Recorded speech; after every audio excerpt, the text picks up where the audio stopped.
the one who is waiting for you.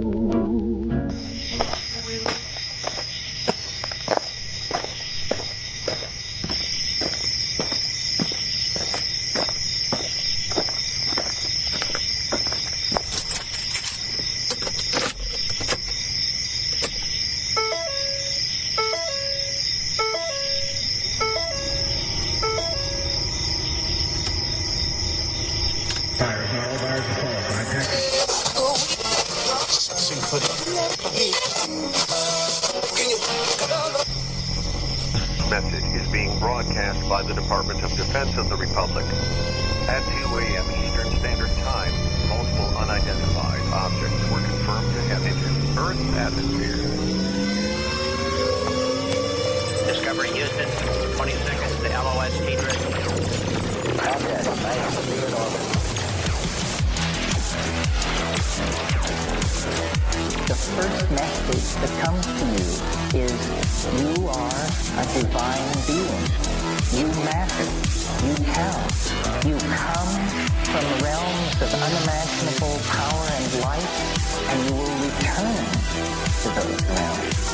The vast stretches of the unknown and the unanswered and the unfinished still far outstrip our collective comprehension. 5, 4, 3, 2, 1. Broadcasting from Forest Tower Studios, all the way from the Deep South. Now, here is your host, Joe Root.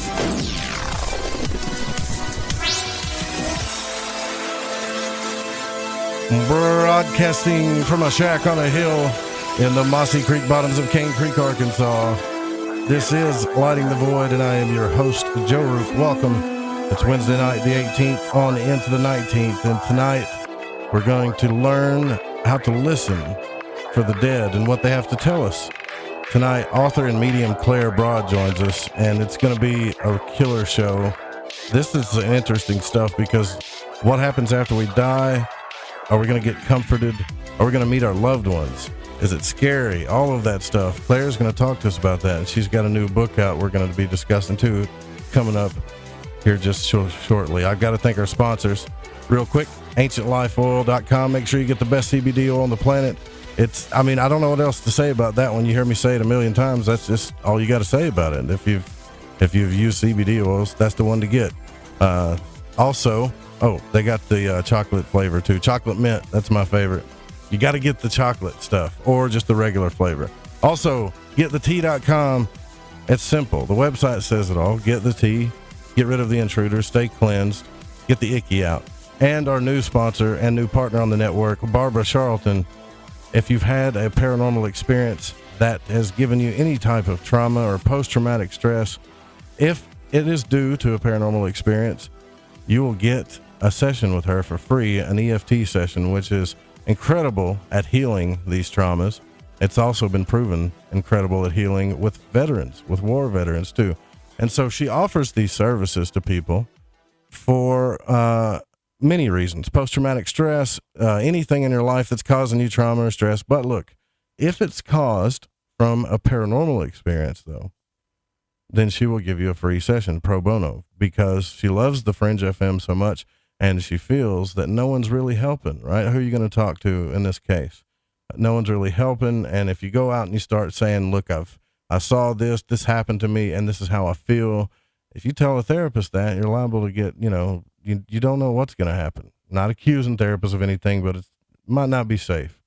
You might get locked up or something. So, I'm not trying to scare y'all. It sounds scary, but so listen. She's very nice. She's very comforting, very nurturing, and very, very discreet. And I trust Barbara with my life practically right now for many reasons. So if you've had an experience like that, please give them a call, 214-995-3754, or go check out Metaphorical Archaeology on Facebook as well. And we're doing the Voidwalker giveaway. And so far, we've gotten a few donations, but to be fair, you guys that have donated, you stand a really good chance at winning. So we need to get more in there so we can turn this into a competition. So if you donate $5 or more before New Year's Eve, you're going to get a special Void Walker sticker. $10 or more, you're going to get a limited special edition Void Walker t-shirt. And $20 or more, you're going to get a limited edition in a drawing. Keep in mind, I'm not saying this is a drawing. You're going to get a limited edition hoodie, Void Walker, one of a kind hoodie. And so the designs aren't up yet because I want to make this thing epic. And once I get it up, maybe everybody will start donating more because I don't blame you. I'd want to see it too. So we're working on that as well, but it's going to be killer. Man, Christmas is coming up so close. This is so perfect to talk about the subject.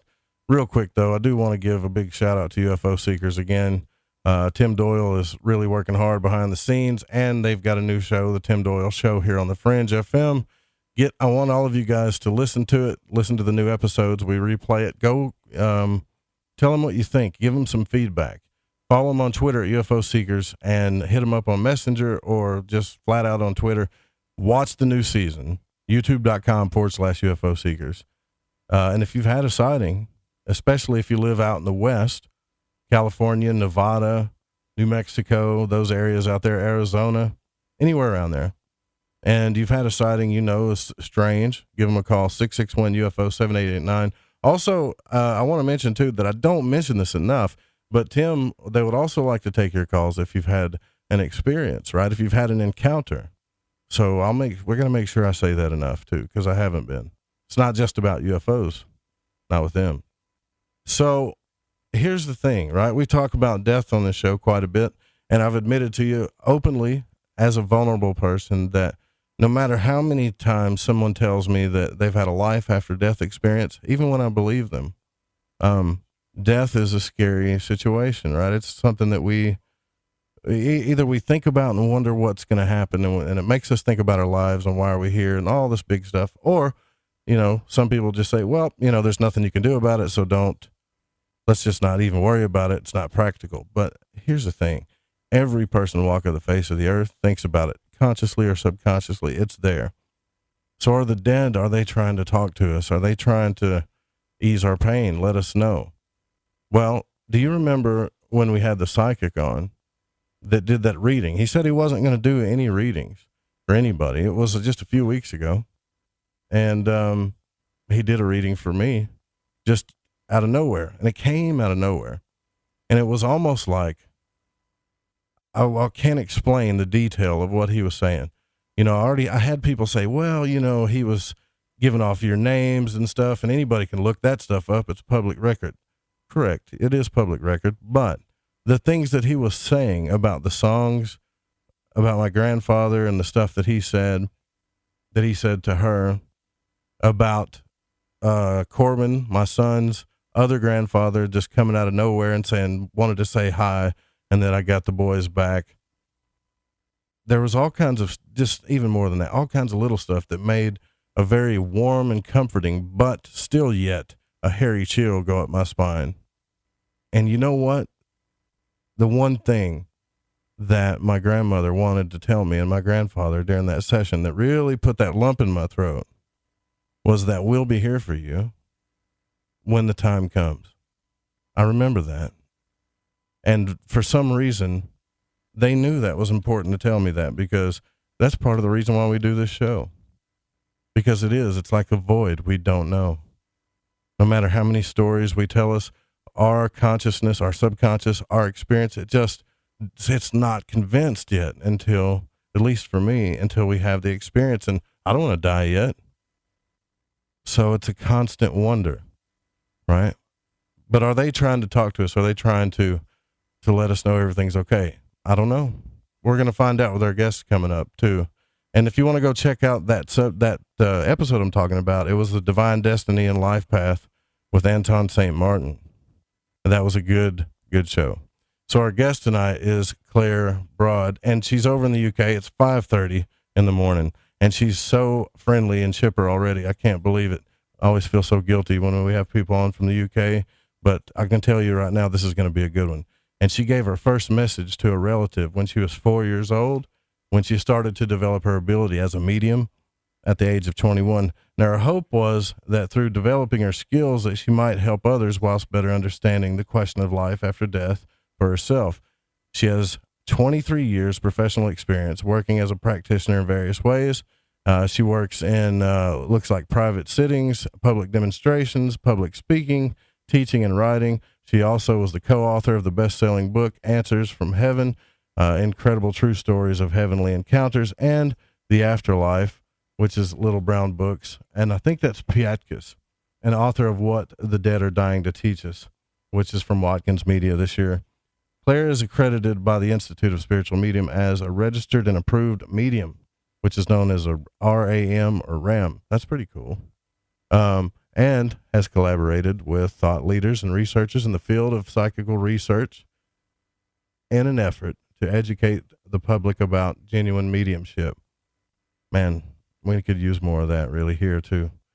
Claire values integrity and professionalism above all else and has earned a reputation of being an honest medium because she's not afraid to doubt and question, nor own the times when she believes her mediumship has not been successful.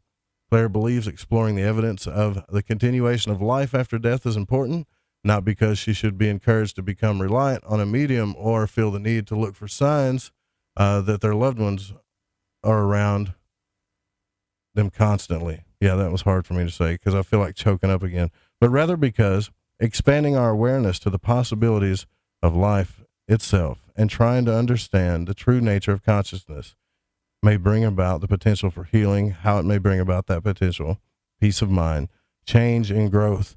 And so we got another light worker on the show trying to answer questions for us. And you're an author too. Thank you for coming on, Claire, all the way from the UK, early in the morning. We really appreciate it. Oh, my pleasure, Joe. Good evening, everyone. Good morning, wherever you're listening. Thank you so much for having me, Joe. Oh, you're very welcome. You're very welcome. And tell me about, so this here and just studying about you a little bit, what happened to you when you were 3? Was it 3 or 4? I forget what I just said, but something happened to you early on in your life, right? It How did, did you know? yes. Yeah, so, well, my mum says that I was coming up for 4, but I just write 4 because it's just a lot easier than trying to explain that. I was standing in a cemetery with my mum and my nan. We'd been to visit my granddad's plot. He died about a year before. And my mum and my nan had gone along to tidy the plot up, put new flowers down, just be in their thoughts. And they'd taken me with them. And so, of course, at that age, I didn't have any real understanding of death. My granddad had died when I was so young. I have one living memory of him in his deathbed when he wasn't very well.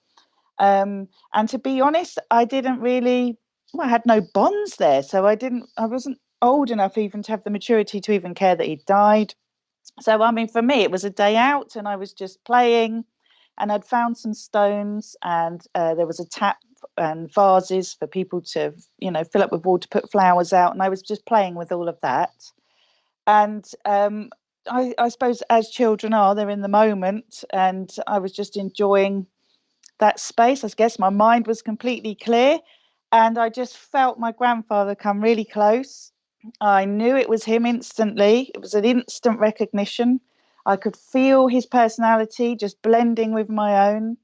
I just knew he was there. And then words were rushing through my mind with an insane urgency, which was, Claire, tell Nanny Grandad says I love you, Ive. Oh. And I was just lovely when I think about it now. But at the time, I was really frustrated with that because I'm thinking, no, I don't want to tell Nanny that. I'm playing. And well, this is it. I didn't have any understanding that would be helpful or, give comfort or anything. So I'm resisting this. And then it just swept across me so strong. Claire, tell Nanny, Grandad says, I love you, Ive. It was a pleading. So in my frustration, I just remember standing up and just thinking, oh God, just saying it, just Nanny, Grandad says, I love you, Ive. And shouting it across because they were a little distance from me by then. I just remember so clearly they'd made their way to a gate that was sort of, leading out. And how did she react? I bet that hit her hard, didn't it? gobsmacked. I remember my nan and my mum just looking at each other with their mouths open. That's what I remember. Yeah. And you're like, well, I don't know. That's just what I was supposed to tell you. Okay. Going back to play Well, now. I didn't even think that. I just remember, all I remember is their reaction. And I remember the experience because it seemed, even at that age, I just thought, well, that was just unusual. It just stayed there in my memory. But I just carried on. I let it go. I didn't think anything more. I probably just skipped out I've got no other memory of that. I believe that I was probably allowed to kind of remember that, or it was done in such a way that it stuck in my memory so I'd never forget it, because I am quite an analytical person. But for my nan, who only died about 4 years ago now, she remembered that encounter her whole life. Now, the interesting thing about it is that I didn't know, and she would tell me later as I got older, that she did not like the name Ivy. She hated it because it reminded her of poison ivy. So everybody called my nan Connie, which at the time I didn't really hear, because obviously my mum called her mum, I called her nanny. And I didn't really come into contact with people that called my nan Connie, because it was just other family members. So the fascinating thing was, apparently my granddad was the only one who was allowed to call her Ive. And so the poignancy of it, even just out of the mouth of babes, my nan said it just stuck with her. She just knew that contact was for real. And both my mum still talks about it now, because the cool thing about this is obviously there was the three of us involved. So, where memory can be quite, tricky. There's been three of us recalling this throughout our whole lives, and my mum still can say exactly what happened from the adult perspective, from her memories collaborating with mine. They're exactly the same even now. And so for me, that holds more weight. And as I've got older and really started to question, just like you were saying in your great intro, I go back to this time because it was pure innocence, and there was no need, no motivation, no understanding. It was just pure contact. And so it really did spark that seed of knowing in me. Hey, we don't understand consciousness at all, or life. Right. So man, that is the thing too. Once you start exploring these mysteries, you're like, man, that's one of the biggest things I've learned anyways. We don't really know much. We think we know a lot, but we don't know what the heck's going on here. No. Now, so you wrote a book, this new book that you have here, and it's What the Dead Are Trying to Teach Us, right? Lessons Learned from the Afterlife. Are you saying in this book that, and I've read a little bit of it, I haven't gotten all the way through it yet. Are you saying in this book that the people that have passed away are really, because you hear these stories a lot, just like yours, but they're doing it more than we think, trying to let us know that everything's cool, that we're going to be okay, and that they're there? Is that what's really going on? Absolutely. I mean, I could encapsulate it just in that story. My granddad's urgency to get back to my nan, to get some kind of message through to her, just to let her know, I love you, I'm still around. It's simple, but for me, life is just a continuum, and I don't know how, and I don't know what that looks like. But through 23 years of exploring spirit communication now, there are 7 core lessons, if you like, that I've deduced out of this, which come through commonly in spontaneous after-death communication, or in communication coming through mediums, near-death experiences. There are common threads, lessons that are being given to us. And that's what I've tried to show in the book, that, yes, they are trying to let us know we don't understand it all, that there is a continuation of life in some form, and that we can embrace life and enjoy life instead of getting stuck in our grief and fear. Because, I mean, life isn't easy. And it isn't easy, I don't think, even in the spirit world, but it's made even harder when we don't understand this and don't have this knowledge. So they're trying to educate us and let us know that there is more, and we need to take responsibility for ourselves because of that. Wow. Okay. So, now, was that the only experience you had? Because I don't think, when it comes to the death of relatives in your family, because it says that you started developing this as you were 21, from my understanding, you really started tapping into it then. So throughout your school years, I'm just wondering, did you ever have any incidents that you questioned, though, that you weren't sure of? When it comes to speaking to the dead, no, I didn't. I had a lot of psychic incidents that, as I look back now, I realise were, uh, psychic experiences. But as I have grown in understanding and knowledge in this field, I realise many of us are having those things. So as a child, I write in the book about premonitions I had, what I now know were out of body experiences that as a child I could enjoy. Many things that pointed towards, I believe that I can remember a past life memory. There are many things that just sort of were fitting into the fabric of my life at the time that I didn't pay any attention to, particularly except for the fact that they were unusual and stuck in my mind. For instance, the out-of-body experiences, the feeling of flying and the absolute joy of it, and the frustration that as I grew up, I grew out of it and couldn't do it anymore, things like that. I write about that. It wasn't until I got into my teenage years that I think that those on the other side of life really started to say, okay, now you're old enough. We need to get through to you, because there's work you can do with us and help you can give.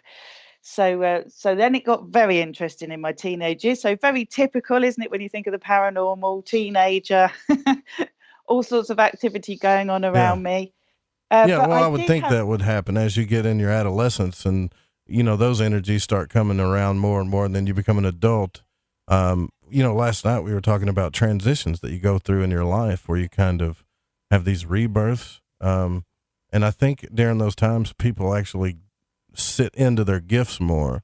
So it's interesting that you say the year 21, because there's this theory about the 7-year cycle, right? So 21 was, you tell me, why do you say 21 was when you really started getting into it? 21, yeah. I mean, now you just said that, I've never even considered it, but you're right. 21 was when I actually felt a maturity and a shift. What happened was that I'd had quite a lot of experiences that had led me to a medium by the time I was 19, to try and understand a bit more. And she'd told me what had been going on around me, and she'd explained that there were spiritual teachers trying to get my attention. She'd told me that I'd seen my granddad, that I'd had an encounter with him. She told me so much that I knew that she couldn't know, just like you were saying about that psychic. You just know when someone's telling you something that's personal to you and that you haven't talked about to anyone else. And she basically opened my eyes up and asked me, she said that the spirit world were asking her if she would train me. And but at 19, I was so busy kind of, having fun, doing my thing, being out with friends. It wasn't till I reached 21 and I went to see a medium actually do a demonstration in a theatre. And I went and got my book signed, and he looked straight at me and told me about this spirit teacher the medium had told me about, and said to me, what are you going to do about it? And it was that question that stuck with me. By 21, I guess I had that maturity. It must have just been time. So I love that 7-year cycle thing, because I really do see that play out in my own life. Yeah. And I guess I was just ready then to take on board the responsibility and the commitment and dedication, because mediumship takes dedication and commitment and giving up your time, and sitting there through the frustrating years and years that nothing happens, just with the will to want to try and, if it works, give someone some light in their lives. And it takes a certain type of person, I think, willing to do that. Most people give up. Yeah, well, yeah, I can totally agree with you on that. And it gets daunting sometimes because there's a lot of negativity out there. And I think a lot of it spawns from that, what I talked about in the beginning of the show, that people just, a lot of people feel, Claire, that they only got one life to live, no matter how many gurus tell them that they're spirit and that they've lived many lives. There's still that voice in there that says, nope, this is it. And then, average lifespan's like 70 something. So you better get to it. And it's like an added stress that sometimes I think if we really just knew it somehow, that everything was going to be okay, that we were going to live more lives, I think a lot of people's lives would be a lot different if they really knew it, not just believed it. Does that make sense? Sure. Oh, it makes perfect sense. And I have absolutely tangled myself up trying to understand it. As you said in the introduction, I've questioned and doubted and, the dark night of the soul, if you want, myself, because it just seems too good to be true. And we grow up in a world where life's tough. And when people say if something's too good to be true, it really is, right. And also, I just don't think we can wrap our mind around it. I just think it's such a big reality that we can't possibly perceive it because we're here right now in this life, and the idea of something else continuing on afterwards that we can't even conceptualize just is way beyond us, isn't it? And I'd be lying if I didn't say there are times when I've thought, I've got this wrong. I don't understand it. What do the scientists know that I don't? Why is it so many scientists out there who have this materialistic viewpoint? Do they understand something I don't understand? And that's why I have really tried to dig in to the research that's around in this field to see if, does someone have a point here? But it doesn't matter which way I turn. At the end of the day, I end up back at my own experiences, of which that's all I can speak from. And I can just hope that people can tell my authentic nature that I'm speaking my truth. And I ask everyone to just question and, chew it over in their own minds and dismiss what they want to. I think the worst thing that we can do is just believe someone else. When it comes to this kind of thing, you have to get hands on. And you have to try yourself and keep an open mind, and you see if you can explore your own potential. And hopefully one day you'll have an experience yourself that lets you know, we don't know everything. Because, that's about as good as it gets. Right, yeah. Well, and you know what? The fact that you brought up that if it's too good to be true, it probably is, that belief people tell you. And we're here to dispel those limiting beliefs, for sure. For sure. Because sometimes things are just that good and maybe even better. But we're here with Claire Broad, and look, when we come back, we're going to talk about some things that the dead are actually trying to teach us. Is there something that we don't know yet that we need to hear that they've been trying to tell us all along? We'll be right back.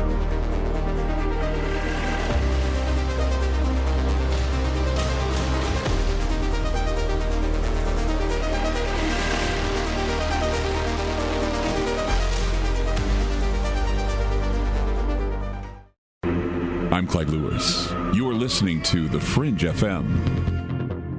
All right, everyone, this is Justin from the UK. Excuse the chitty. If you're into the Fringe and you want to hear the brass tacks, me old China plate, Joe Roop and his guests on Light in the Void will open your mince pies. You need to shut your northern self and use your 10-speed gears and listen to them bubble. You could hear a Barry Crocker, no Brussels, but he ain't no holy friar. Anyway, you beat a Barnaby Rudge and take a butcher's. Okay, nurse, let's get this man to the ER stat. Right away, doctor. We see this every day. Heart attack or angina pain due to blocked and clogged arteries. Chelation can remove obstructions or blockages from arteries and help avoid painful and expensive surgery. Now there's Angioprim. It's a liquid oral chelation product that you take with juice. You start to feel the results fast. Angioprim increases blood flow all over the body, and that means more energy and strength to take on the day with less aches and pains. 60 years of research has gone into chelation, and Angioprim is the result. A safe and easy way to unblock your veins and arteries from buildup that slow circulation. Paging Dr. Jones. Please report to the emergency room right away. Log on now to angioprim.com. That's ANGIOPRIM.com. Or to speak with a trained consultant. Give Angioprim a call at 954-882-7221. That's 954-882-7221. Come, walk through the mossy creek and up the hill. Never mind the flashing lights and otherworldly shadows. They stay hidden within the trees. Come, step up to the shack and begin your journey to the answers that you seek.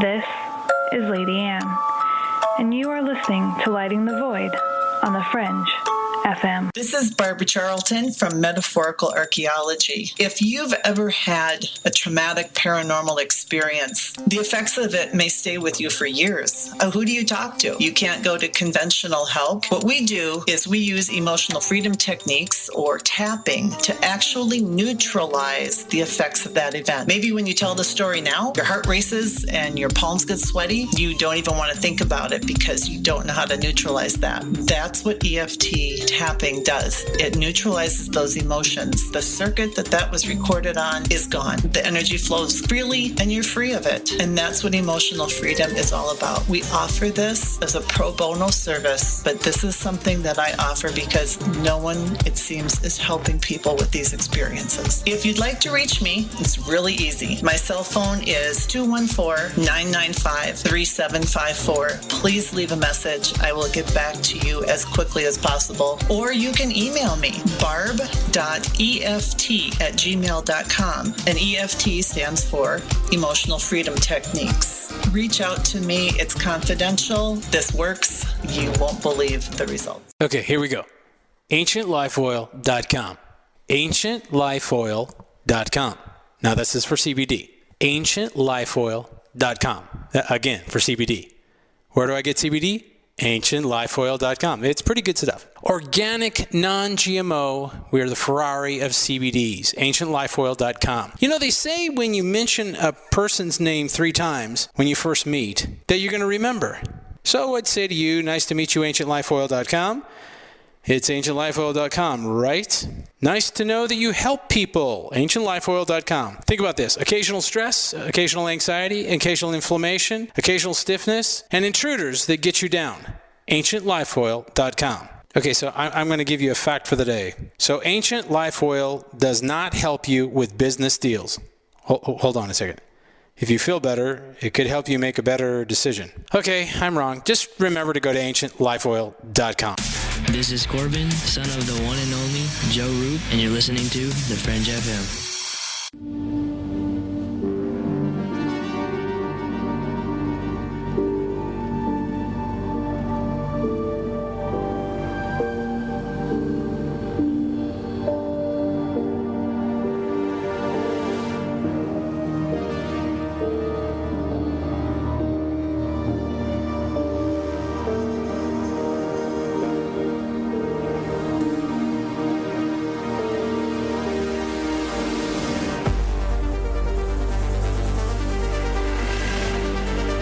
Welcome back to Lighting the Void Radio. I'm your host, Joe Roop.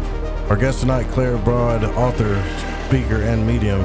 We're discussing her new book, which is What the Dead Are Trying to Teach Us, and that's what we're going to talk about now. What, Claire, are the dead really trying to teach us? What are some of the main messages in your medium, I guess, experiences and experiences with other people? What are they really trying to tell us? Well, so there's 7 core lessons, as I said in the book. And I think really overall what they're trying to let us know is that we are not a material body, and that's it at the end of the day. One of the lessons I write in the book is about the fact we need to look at ourselves in a different light. I mean, we use the word spirit, but you could interchange that with consciousness, psyche. I don't know. I mean, it's just a label at the end of the day, but it's certainly not just the material form. There's a part of us, an essence within us that is not physical and has never been physical and will go on. I'm trying to understand that from a scientific point of view, which is why I bring in a lot of research into the book as well, as to see if we can just re-look at the way that we see the world and see life, see ourselves. But some of the lovely lessons they've given is also things like nobody dies alone. I was listening to you at the beginning, talking about your fear of death and that message that you were given, and it's such a common message. And so one of the wonderful things that I've gleaned is that, if life's a continuum, then we just move into a different state of being, and there are people in that side of life helping us walk through that process. Our loved ones, family members, teachers, but even more than that, even if you hate your family and you can't even bear the idea of seeing them, because I've met many people that are like that too in this world. It seems that there are people in this world who are empathic and want to help, your nurses, your doctors, your teachers. That is the same in the other side of life. So there are people that help us walk through that process, nurture us, bring us into a state of well-being. And, it isn't easy. I don't think dying's easy. I think dying's hard. I think like labor, coming into the world is not easy. Going out isn't easy. And to know that we're not on our own in that process, I think is massive. And especially for people, I think, who have nursed a loved one and had to let go and are tormenting themselves with guilt about whether they did enough and had they helped enough, or even worse, if that loved one has passed whilst they couldn't be there, or they were trying to get to the hospital and missed them, and all of these things that we have to deal with in the grieving process. Just to know that actually nobody can die on their own, because we're all part of a bigger soup of awareness, I think is a real comfort to people. So there's many other lessons as well I can go through if you want me to run through them. Well, the thing is that I think that is the one thing that scares us about, one of the biggest things that scares us about death, right? Because it's like some of us are going to die. We don't know how we're going to die to begin with, right? But I would like to believe that when I die, that there's going to be somebody there that actually cares that I'm passing. And even if just being there for me when it happens would be a nice thought, but still yet, even if they are there, you're going to die alone, right? So basically, even if somebody's in the room with you, they're still just waving by. So it's going to be a very lonely experience. And we talked about last night, just for a moment anyways. So we talked about last night, the Christ story and other stories, but specifically the Christ story, when he dies, in that story in the biblical texts, or I guess the Christian text, if you want to look at it that way, where he says, "Father, why hast thou forsaken me?" So a large expression of fear and loneliness. And then we talked about Christmas, the dying process, and how, it shows us in nature that it's just a part of a cycle. But you're saying that people are going to be there for you, your loved ones and stuff. Have they ever communicated when, or how soon, or maybe do people even see their loved ones before they actually leave their body? I wonder sometimes. Yeah. I've never been told the timing of somebody's death. I don't believe that helps anybody. It doesn't get, the spirit world communicate what is going to be in our best interests, and knowing the point in which you exit this world rarely benefits anybody. Very occasionally, if somebody is extremely ill, I've had times when people have been to see me where their loved ones have been in comas. Very occasionally we get an insight. I have had one instance where, and I write about this in the book, where I was teaching students, and I had an aunt come through who was so excited. She was communicating in such a buoyant and happy way to one of the students that, how much she loved her husband and how much she was with him, and please could we, let him know, and she wanted the student to know that she was going to be there when he passed, and that she couldn't wait to be with him, and that the excitement was palpable that was coming through, to the point where my student said, well, he's okay, he's well, he's healthy, I don't think he's coming over now.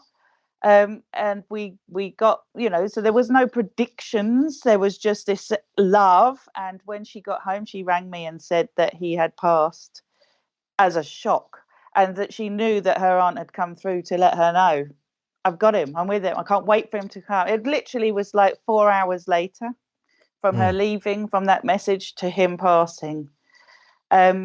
So, that's just one of the instances. I share in the book about research by Dr. Penny Sartori, who's an English doctor over here who's studied the dying and worked in palliative care and worked with nurses. And she noticed that nurses had a knowledge that she didn't have as a doctor, which was they seemed to understand when a person was going to die within, timing wise, within the hour, because she noticed that the patients would find an aspect of peace within themselves and very often start talking to deceased loved ones.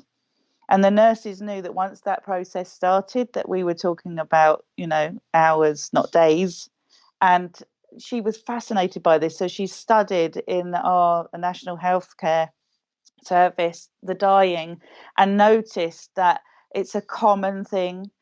Many people start seeing their deceased loved ones coming around them.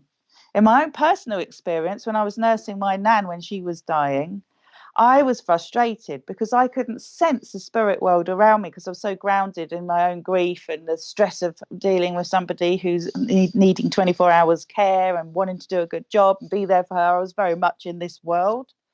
And I sat down one day just asking for some insight, and I could see a hospital room superimposed over her bedroom because she'd just died of old age in her own home. And I thought that was fascinating. And then one day she said to me, Claire, the doctor's been in to see me. She's told me that I'm still living because my heart's too strong and they're waiting for me to cross over. And she described the female doctor and what the female doctor had said. And I'm looking at her thinking, you don't have a female doctor, Nan. Your doctor's male. He's just a general practitioner coming in. I know he's not due in today. That's why I'm here to look after you. I'm the only person here today looking after you. So who was that? There was a female, I believe, having seen that superimposed image of the sort of like a hospital room over her. She was having care from that side well before she'd crossed, like a preparation for, I believe they're probably looking after our own energies, spirit body, just there is a coming together. I mean, it's not like that for everyone, but my nan's circumstances were just generally dying slowly of old age, and there was nothing else wrong with her other than old age. I've had communications from people and messages. I can remember one just a couple of weeks ago where tragically a young son was lost in a motor accident, and he was trying to let his mum know that he was now working with similar circumstances from spirit, so helping young people that find themselves crossing suddenly and not expecting it and needing to be helped to understand what's happened and move into some form of peace of mind in the spirit world, some acceptance and understanding. So it just seems that it's, I stop and catch myself saying all these things and it just sounds nuts, but these are my experiences. And it just seems that life literally in some way, shape or form continues on, and that we still choose to take on roles of service and help to other people. Our priorities are different. Our perspective is wider, but there's still that want to help others and to grow, learn, and continue to seek new experiences and to better ourselves. And I just find that absolutely fascinating. And at Christmas, what I want to say, which is such a time when people really feel keenly that separation with their loved ones, just to know that you are not on your own. Your loved ones are able to perceive you through the bonds that you have emotionally, to sense and to feel what's going on in your mind, and to come close and to support you and to try and let you know they're there. I think so many of us dismiss those signs because we feel it's wishful thinking.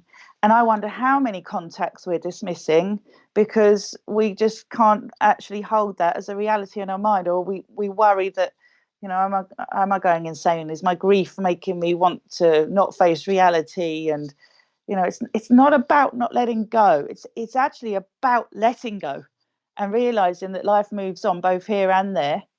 and that there is something more, and that in itself is a comfort. And I'm not saying it's all easy, because I don't believe it is. I generally believe, like in the Hermetic understanding, as above, so below, makes a lot of sense to me. Wait a minute. I'm You're not saying that even after we die, is life hard too? After that, like the afterlife? We don't get a break? Well, we get a break, definitely. We get a break.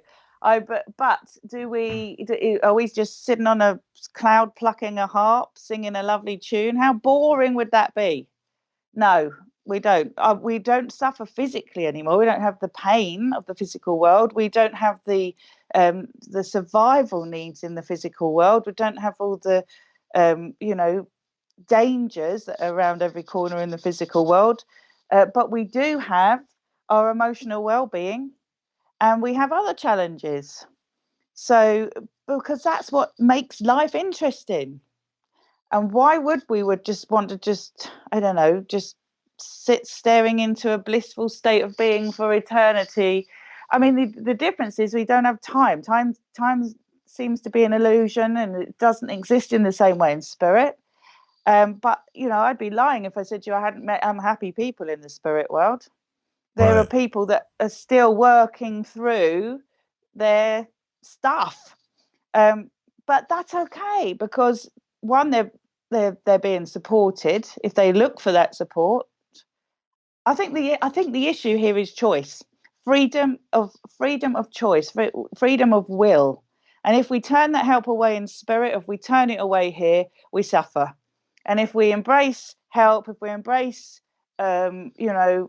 wanting to do our best, or to grow and to learn and to improve, then we learn and we grow, and life becomes easier.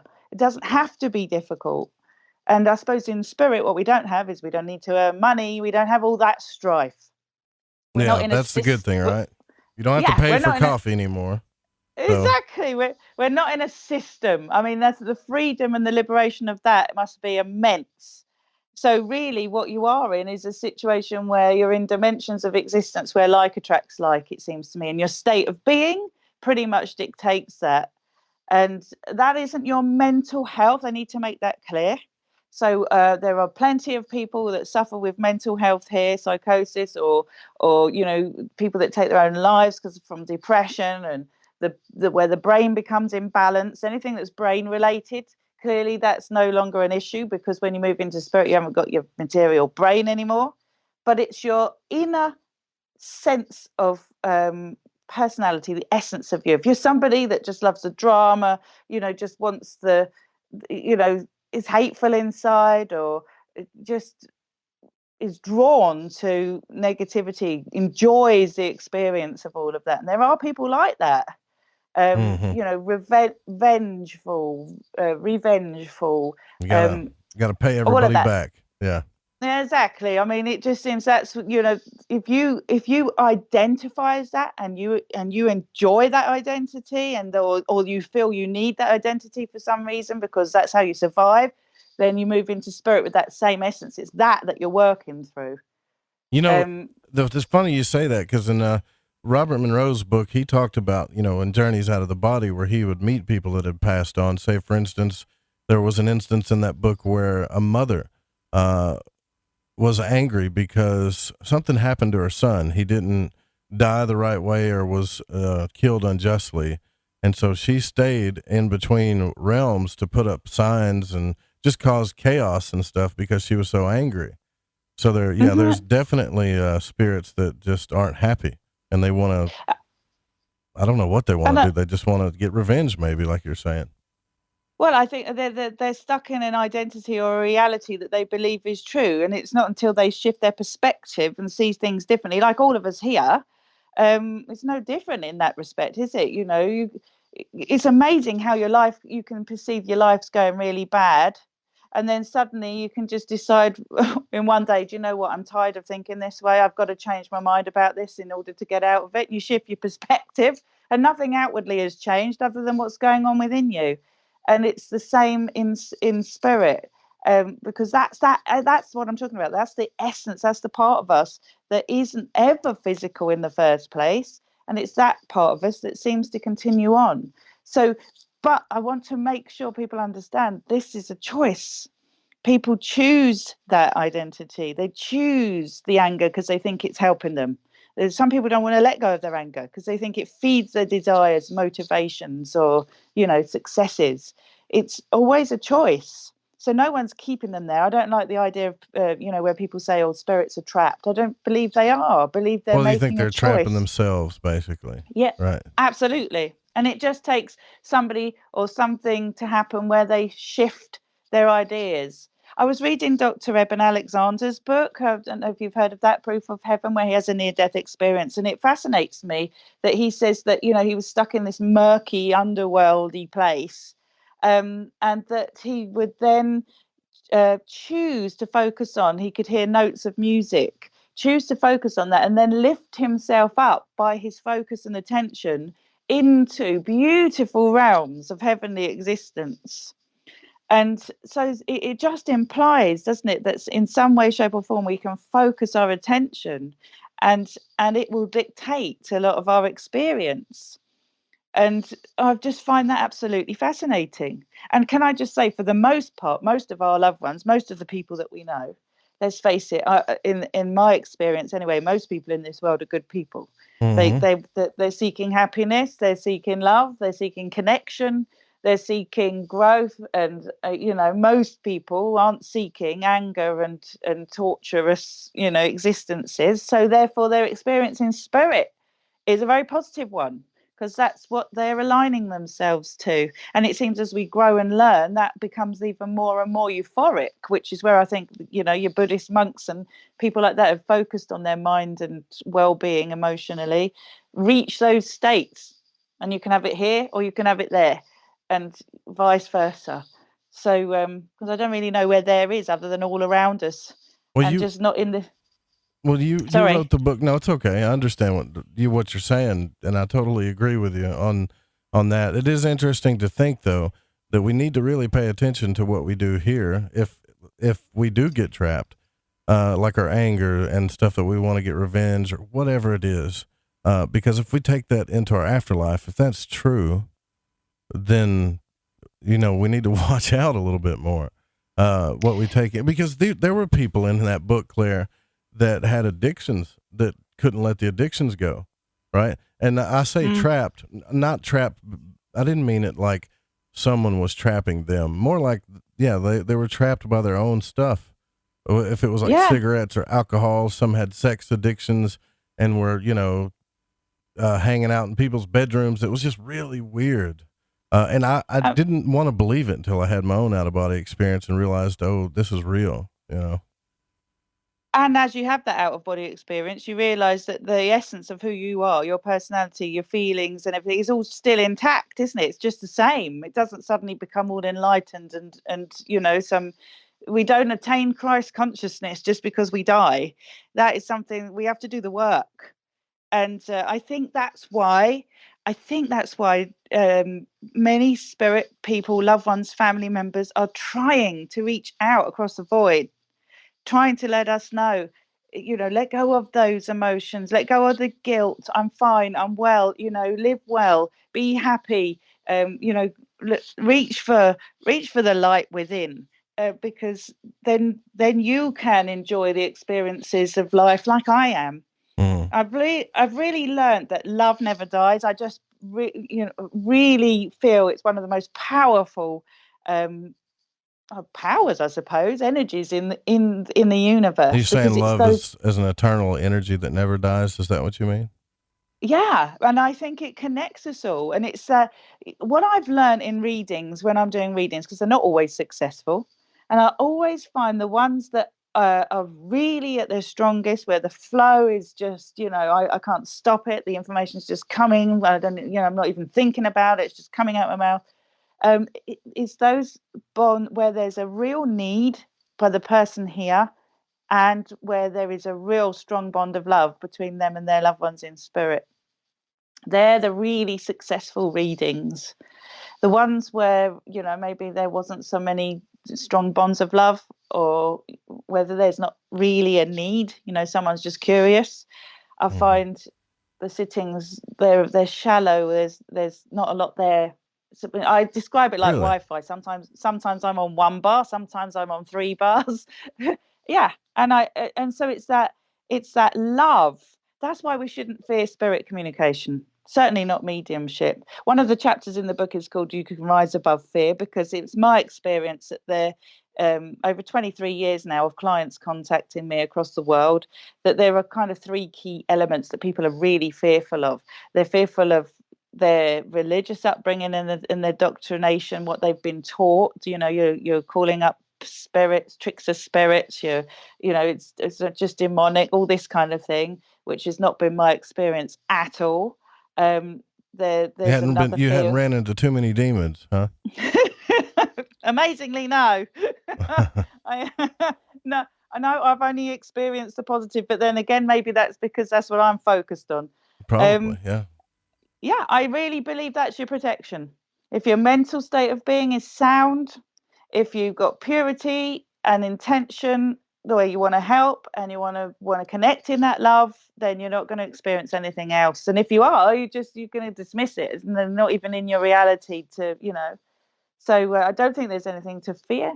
One of the other fears is that people will come across that that all mediums are fraudulent, that they're going to come across frauds. I was just fixing to tell you that's what I was wanting to talk to you about.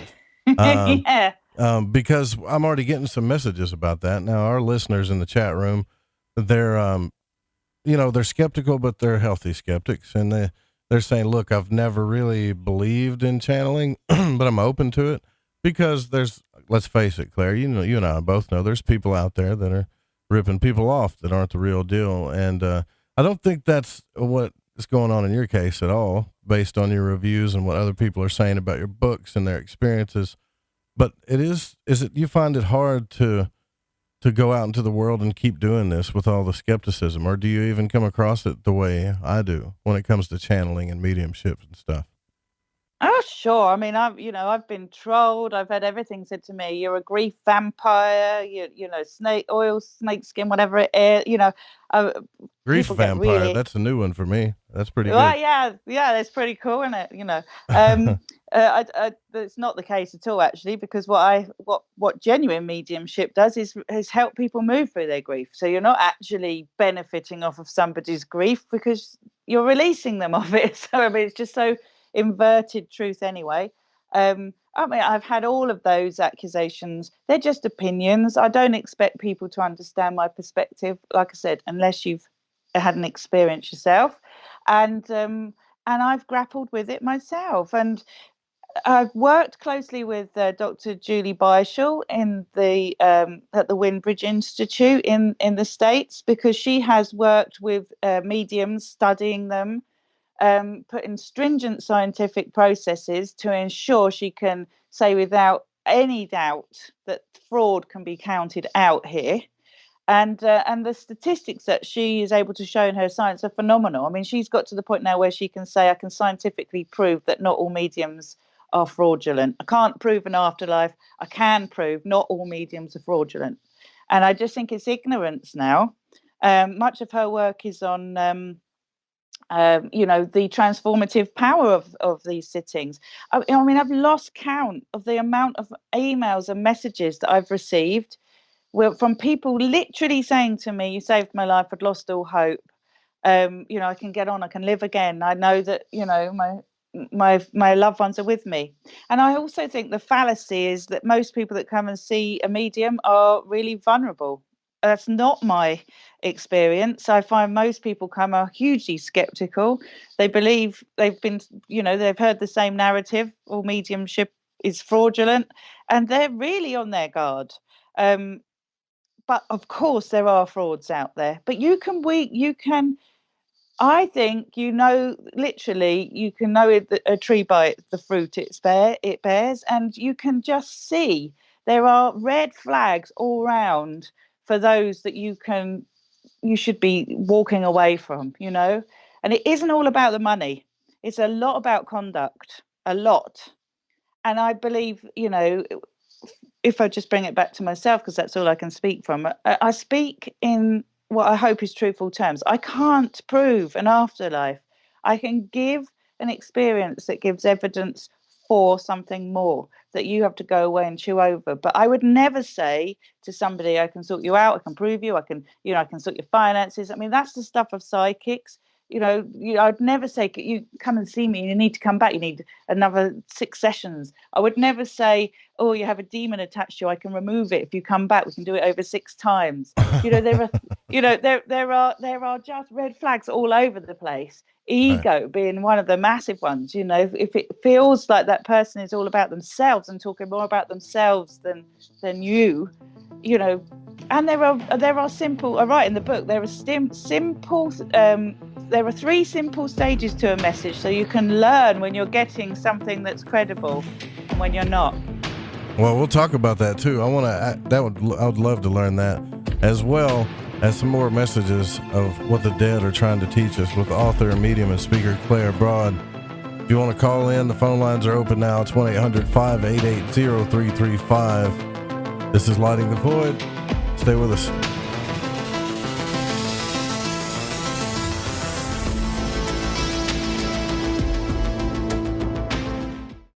This is Crow 777, and you are listening to The Fringe FM. Hey, this is No Way Jose, a Northern California Piscean stuck in the Arizona desert. I'm a void walker, and I got the shoes to prove it. So what do I do when my soul yearns to delve deep into the realm of the unknown? I aim my satellite straight into the night sky and catch a smooth ride on the KTLK-DB radio waves. I tune into Lighting the Void with Joe Root on The Fringe FM. Joe, Lighting the Void is the best show on the planet. This is Barney, your friend from Facebook. Thank you and all the crew for all you do. Namaste, my friend. This is Macon from the foothills of North Carolina, and I am a void walker.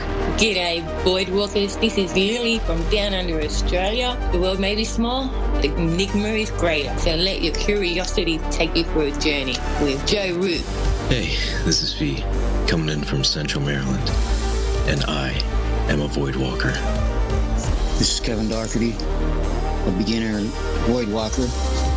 I'm from Vancouver, BC.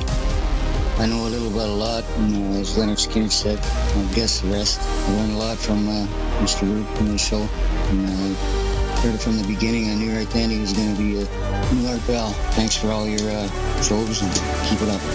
Hey, this is Derek from Mass, a.k.a. the Night Stalker, and I'm a void walker.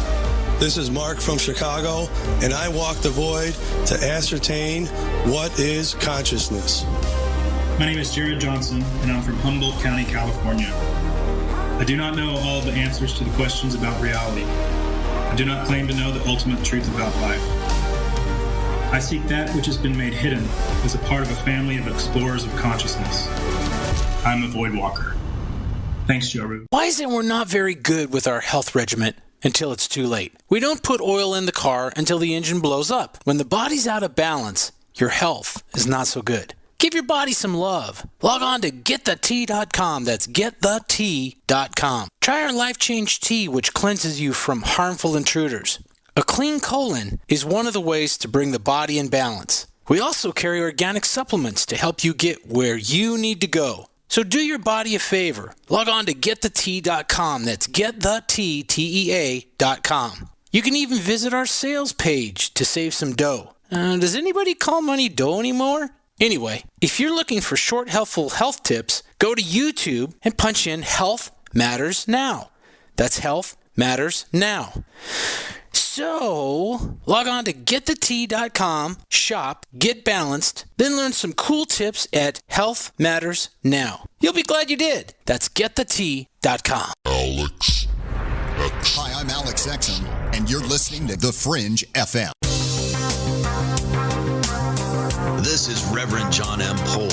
Please visit me at johnpolkmedia.com and visit my show, Quantum Hologram Matrix, 5 p.m. Pacific, 8 p.m. Eastern, every Tuesday on thefringe.fm.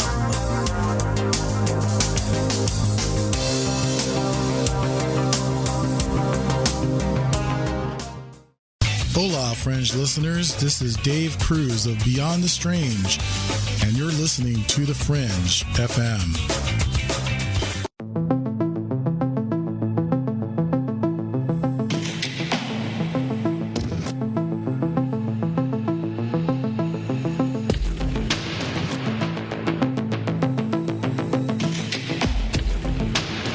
listening to Lighting the Void. The call-in number is 1-800-588-0335. If you would like to text, you can text in at 501-777-5631. So what are the dead trying to teach us? And is it extremely negative? No, it's not. That's a lot of positive messages, according to our guest tonight, Claire Broad, author, speaker, and medium. Tomorrow night on the program, we're going to have Steve and Evan Strong will be with us from ForgottenOrigin.com. And Friday night, we're going to have our New Moon special with Mary Ducina. We're going to break the phones again and talk about the year 2020. So stay tuned with us all week, 9 p.m. Pacific to midnight, right here on the Fringe FM. And also stay tuned after the broadcast with Ryan Gable. The Secret Teachings is on as well. So before the break, I don't know who Blake is, but before the break, Claire, you were telling us about there's 3 things that we can tell right off the bat if the reading or the message that we're getting is real and authentic. Would you mind sharing us? That's right. That's what you said, right? Did I get that I wrong? did. No, you're bang on right there. Yes, there's 3 stages to a message. If you receive a message by a medium, where you can tell that they're well-trained, well-schooled, and that it's authentic. And if you don't get those 3 stages in that message, then go seek somebody else because you haven't had the best experience you might have done. So the first is that the medium will always describe the communicator to you, so that you understand who it is that's trying to reach out to you. So they will spend time maybe describing the look of a person or the personality. For me, I think the personality is the key thing. Names to me aren't that impressive anymore because we are so connected. We can look up names, we can go back into history. So, I don't focus on those so much. They do come through, but, I don't think they're so impressive anymore.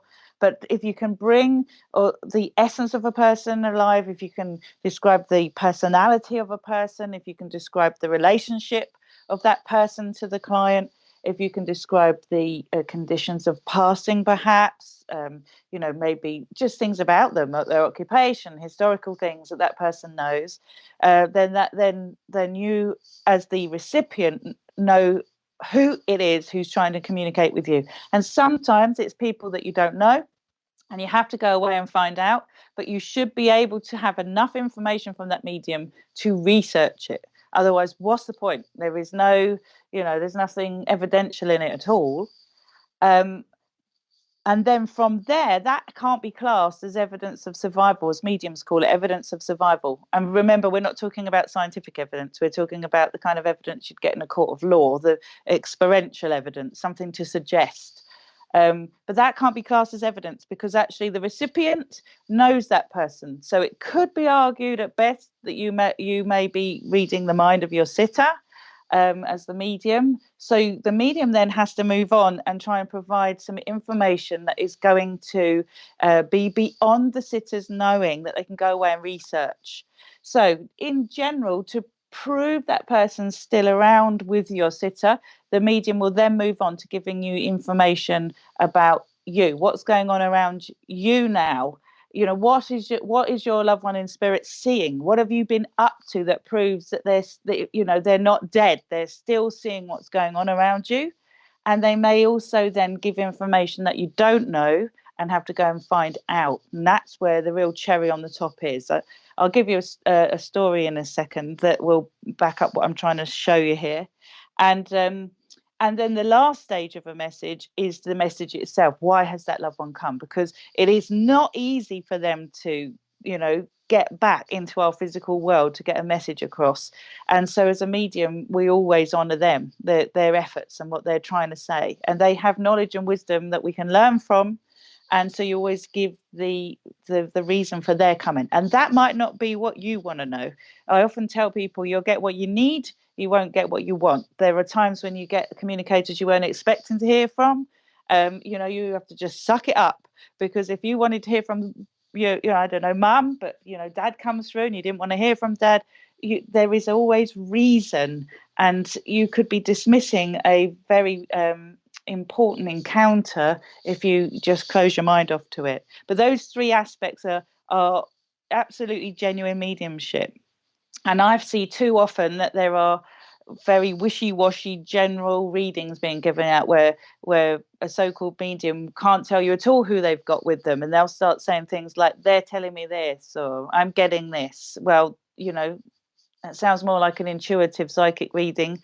A medium will know who they've got with them. That's the whole point. Or they may not be able to give you information that you have to go away and research and look up. These are the things that you need to be looking for. And if you get a message with those three components, then you're on track now to be thinking, okay, now, is there an afterlife? What is this? Is it just the mind? Is it, you can pick it apart.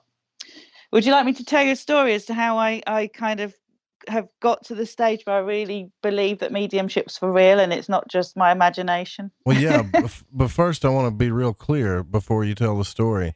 When you hear messages, do you hear them audibly and you write them down, or do you just convey what you're hearing, or do you see them? You hear them, that's such right? a great question. For me, when I try and teach people how this is, because obviously it's a subjective experience, I use the analogy of it's a bit like a game of charades for me. It's not a game, but I'm trying to interpret and understand, almost like a mime. So initially I'm known as what's called clairsentient, which just means clear sensing. So initially I feel it, I sense it, I feel the difference in character. I feel if someone's had a heart condition, my heart aches. I feel different emotions. If it's a male, I actually start to feel even just a different gender. I can feel height I can feel height differences. I can feel. I mean, it just sounds. It's hard to. The way I describe it is, when two people have had an argument, you walk into that atmosphere. Yes. It hits you. Know. And you can't. If you said to a scientist, "Okay, there's the atmosphere now. Can you measure it, please?" Right. They wouldn't be able to, but you have walked into something that's informed you. Like if you walk into a church and the reverence, or a derelict building that's just like cold and soulless, and that there's been no love in that house for years. There are atmospheres around us, and when a spirit person comes close to me, that's what shifts the atmosphere around me, and I feel it. That makes sense. Yeah. I mean, we're doing it all the time. I'm not doing anything that you can do. I've just spent years and years and years and years harnessing it. We are all this. If I see anything, I say that the sight for me, the clairvoyance, is like if you visualize your front door in your mind and you can see the letterbox and the keyhole or whatever details on your front door, but it's not like how you're looking around in the room now. It's that kind of sight within the mind's eye. And if I hear anything, for me, it's like a bit like if a song plays out in your head, that internal hearing. And I've learned to trust it. I've learned that as those impressions and insights come close, that there's a flow of information and intelligence coming to me that is beyond myself. And all I can say to you is as real to me as breathing is. Just like, if you walk into that atmosphere, no one's going to tell you haven't had a real experience. It's real. And so you pay attention to it. So that's how it works for me. Gotcha. And okay. then I then just deliver the information as I'm getting it. I know sometimes I misinterpret it. Sometimes I make mistakes. And sometimes I colour the information because I'm awake. I'm not sitting in a deep trance. We whittle all that out and we look at it statistically. And I just say to my clients, on the balance of probability, you go away, chew it over and make your own mind up now. So Claire, I know a couple of people that I believe are clairsentient, and they have this doubt about it. But I wonder sometimes if they would just let go of that doubt and give in to what they're feeling, just how powerful and how much information we would get. Did you ever do that? Did you go through doubts is this all in my mind? Or did you ever? Oh my God, absolutely. Experience? That is the whole thing for me. Is the whole doubt. Have I got this right?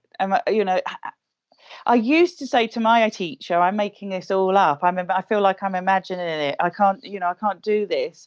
And she used to say, congratulations, yes, you are. Because you don't understand that your mind and consciousness is a valuable tool that you can use to access a greater reality. Shamans have, it's interesting talking to shamans in native villages, because anthropologists have gone in and studied them and found that they talk about the spirit dimension and the material world in just interchangeable terms. And the anthropologists have had to grasp that, a shaman may say, that I traveled to the tree out in the forest there and I asked it for permission as to whether I could cut it down. And then I got my axe and went and chopped it down. What they're really meaning is in meditative state, they journeyed out into the woods. They saw the tree in their mind first of all. They spoke to the spirit of the tree, asked for permission. Then they physically got up and found the tree. But it's all just interchangeable, because to the shaman, the two dimensions are reality, and they interchange. And I think that's where us, in our logical minds, in our academic, intelligent thinking, critical thinking selves in the West, have just dismissed that aspect of reality. And we need to get back to getting in touch with it, because how many of us have a gut feeling and ignore it, or just dismiss our intuitive insights and just put it down to a lucky guess or coincidence. Loads of us. Well, I'm sure we're missing got a story, like you were saying earlier, that you could tell us how you knew, or how you came about knowing, right? Yeah, I mean, I've got loads and loads. But in the book, I share an account with a client that I had. Because you see, even when I'm giving a reading, I never really know myself if what I'm saying is making sense, because I come at it completely blank. I don't know who's coming. I don't have names. I haven't got a clue. And I was giving a reading. In the book, I share a story from a lady called Sandy, who's kindly let me speak publicly about her experience. And she came to see me. Her mother had passed. I sensed her mother straight away. I told her all about her mother, her mum's personality, gave names, just brought her mum to life for Sandy. And then I was telling Sandy, going into the evidence phase, telling Sandy about, things that are going on around her, things her mum was still seeing. And I could really feel her mum was showing me a handbag with a ring in it and giving me the feeling I want to gift the ring to my daughter. So I said to Sandy, you've got your mum's bag. She's showing me there's a ring in it and she really wants you to have it. And Sandy was saying to me, no, I haven't got that bag. All mum's stuff's been cleared out. There's nothing here. You've got it wrong. So I put my hands up and just said, I'm so sorry, Sandy, if I've misunderstood what I'm getting. Same thing. Have I just imagined it? Did I colour that? What have I got wrong? But I just said to her, would you go and put it to the test, because it's so strong what I'm receiving. Please go and see if there is, because I really feel your mum wants you to have this ring so that, when you put it on your finger, she's that close to you still. So she did. In her, respect to Sandy, she didn't just accept what I was saying or walk away and just say, oh, that medium was rubbish. She went and she put it to the test. And her and her dad said, I'm sure we've cleared everything out. But Sandy said, Dad, will you please have a look and see if you can find this bag? And he apparently went into the loft. He hadn't realised there was a box there with a bag in it. He's found the bag. And therein it was the ring. And so Sandy Sandy wears that ring now. And she says she still contacts me. You'll see her on my Facebook page if people want to check out my clients. They're all there talking. She still says how much that ring now is a gift from spirit to her, and what comfort it gives her, because she knew that she did not know that. I could not know that. There was no way of me researching it, finding it out, or, as far as even her dad wasn't aware. Wasn't a conversation that had been had. There was no way of knowing that. So she was left with the option. I either accept my mum has communicated this to me, or I dismiss the whole lot. It's times like that, and there's been many of them over 23 years, where the odds for me begin to stack in favour of. And that's why I do what I do. Wow. The skeptic, the skeptics are like flies in the background now. They're there, but when you've had your own experiences, and when people start validating and corroborating their own evidence with what you're going through, you get to a point where you have to think, I have to be really, really ignorant or just bloody minded now to just not accept that there's something else going on here. I don't have all the answers. I don't profess to, but these things happen and they're for real. What do we want to do with that? So what advice would you give somebody that, because I know a few listeners right now, and I've been around one of them that I know for a fact is clairsentient. Like, there's no doubt about it in my mind, but they have doubts. What advice would you give them? Well, I would say, first of all, we have to get to a point where we just think, well, so what if I just explore this? What have you got to lose? Actually, in What the Dead Are Dying to Teach Us, I give what I call to actions, which are little tips on how you can just open your mind up a little bit more. And when you come to understand that we don't know what consciousness is at all scientifically, can't string one sentence together as to what consciousness is, and yet we are all conscious, we can at least know that much. And so if you're talking yourself out of it because you are feeling you don't want to be deluded, you don't want to lead people down the garden path, blah, blah, blah, all the things that we all worry about, and we take this responsibility seriously, you can just think, well, I'll just explore it. It's an experiment. What would happen if I allowed myself to feel that? And I just said to somebody, I just felt this. I'm just putting it out there. Let it go. If you start to vocalize these things or make a note of them, jot them down in a book when you experience them, they will start to prove to you over time whether there's accuracy in them or not. That's what I've done. You go with it, you say it, you make a note of it, and as you look back over time, a pattern is forming that will give you some trust, because there are a lot of clairsentient people out there that are ignoring their emotions, and lots of empaths. And I think that we, until we embrace that sensitivity in ourselves, we're never truly happy anyway. That gut feeling and intelligence is there to help us to move through life. And if you're ignoring it, then you're making life harder for yourself. So it's in your interests. And so I give lots of little tips and tools that people can do. A meditation process, bringing meditation into your day, not only helps your physical being, your heart health, your nervous system, your brain health, but it also gives you mental well-being and has the added bonus of tapping you into a greater reality over time if you sit with it and do it regularly.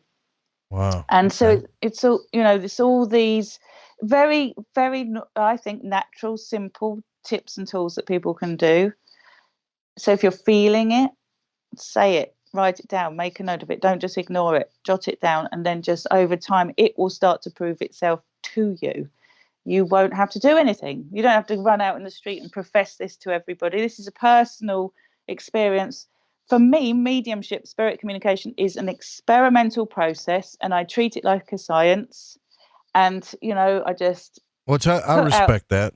I respect that because you may get a feeling, say what you think it is, and it could be accurate, it couldn't be, but you'll jot it down, and you're okay with that. You're okay if it's not accurate all the time, which I respect that a lot, because there are people out there that say, I'm this and that, and everything that comes out of my mouth is final, just because they don't want to lose that authority, where it seems to me like you're not interested in image or authority. You just want to know the truth of what's going on. So, because that's what really helps, is the truth. And absolutely. We got to be scientific about it. I'm deluding myself if I don't see that, there is times when I'm not right. If I have learned, if I'm 70% accurate, then I am well hitting that ball outside the park. Statistically, nobody is 100% accurate. And even though my clients often say to me, you were so spot on, you were so accurate, I know I have got things wrong. I know I have, because I can't, my mind's in the process of this. So I'm not identified with that. To me, that's what I'm saying. That's ego. I don't like it when people say, I have a gift. You know, we all have a gift. We're conscious. You know, we're all psychic. That's the other thing. There's so much, I'll share this in a bit. There's so much research out there now to prove psychic ability is a fact, you know, from university studies, really high Harvard, people, you know, places that you wouldn't expect to be, you know, doing psychic studies or delving into this, you know, releasing reports showing that their studies are showing psychic ability is a fact. I don't know why we feel we need to prove it scientifically. Most of us have had an experience where we know who's on the end of the phone before it rings, or that you've been thinking of somebody and then they turn up on the doorstep, or you have a hunch, you know, or premonitions, you know, all these kinds of things. You know, dreams that come true. It's a part of our life. We're all psychic. So I hate it when people talk about gifts and, you know, I'm special, and like you say, it's just about finding the truth, isn't it? It's about finding the truth. It's not about me, because I'm not going to be here long. It's about the changing the world's perspective and getting people to understand there's something more. And it doesn't have to be in any part of religious context. It's just human potential and what you said at the beginning of the show. Who are we? Where do we come from? Well, you know, you ask the bigger questions at some point in your life. You know, when I die, what's going to happen? That's what's important to me. No, you're so spot on with that. I'm glad you shared that too, because in your book, you wrote Answers from Heaven, which correct me if I'm wrong here, but this is messages that you got from Spirit, right? That you wrote down in this book, and then they kept coming, and so. Then your next book was What the Dead Are Dying to Teach Us. Did I get that right? Yes. So, Answers from Heaven is a collaboration with Sunday Times bestselling author Teresa Chung. She's written 100 books now. She's prolific. In the UK, she's a bit like Rosemary Ellen Guiley to the States. She's, you know, that kind of authority on the paranormal, and the title Answers from Heaven is hers because she believes in a heaven, because her mother had a near-death experience and said that she'd been into a heavenly state of a heavenly place that was so divine she didn't want to come back. And so Teresa spent her whole life trying to understand, is heaven for real?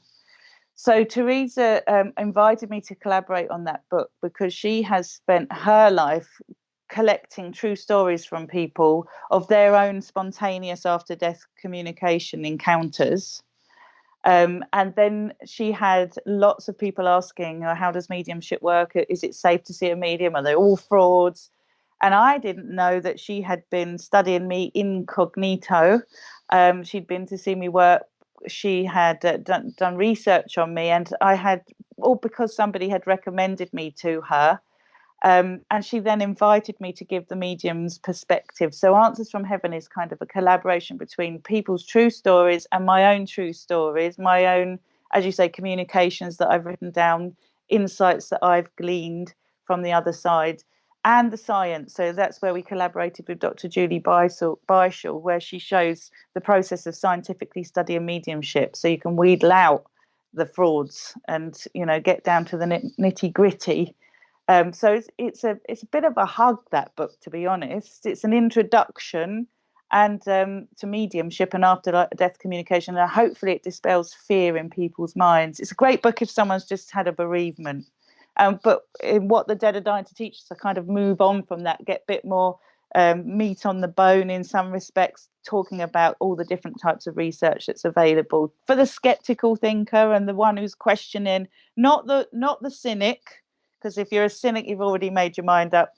This book's for those who are questioning and just want to maybe have hope and comfort, but also want something a bit intelligent where they can go away and look up the research themselves and dig into it. Like you say, it's about getting people thinking. That's right. Yeah, I love your attitude on this, totally. And I couldn't have said that better myself, actually. You're spot on with it. And it's really cool that you said everybody has these abilities. But I'm sure it's like anything, if we just tap into it, learn to practice it, we could probably tap into this ourselves.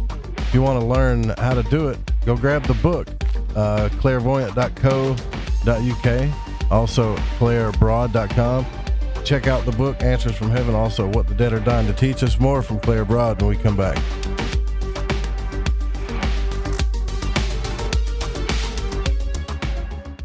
Thanks for listening to this broadcast. Need another late night fix? You can tune in every weeknight to Lighting the Void with Joe Roop on The Fringe FM. Hi, this is Kronox from Belgium, and you're listening to Lighting the Void with Joe Roop.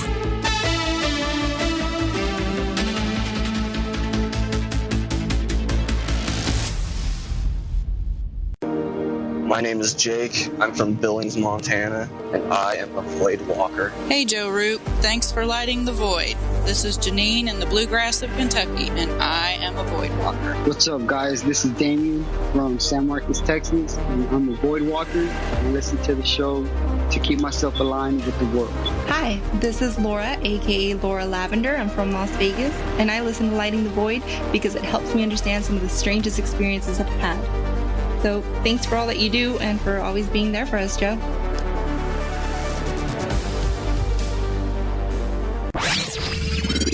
Paranormal News, I'm Brad Bernards. NASA has completed the core stage of the giant rocket that will take U.S. astronauts back to the moon. The space agency's head announced Monday, pledging the mission would take place in 2024, despite being beset by delays. At a towering 212 feet, the Space Launch System core stage is the tallest rocket stage NASA has built since the Saturn V stages for the Apollo missions. NASA Administrator Jim Bridenstine says we are making significant progress towards achieving the Artemis 3 mission and getting our first woman and next man to the South Pole of the moon in 2024. This time when we go to the moon, we're actually going to stay.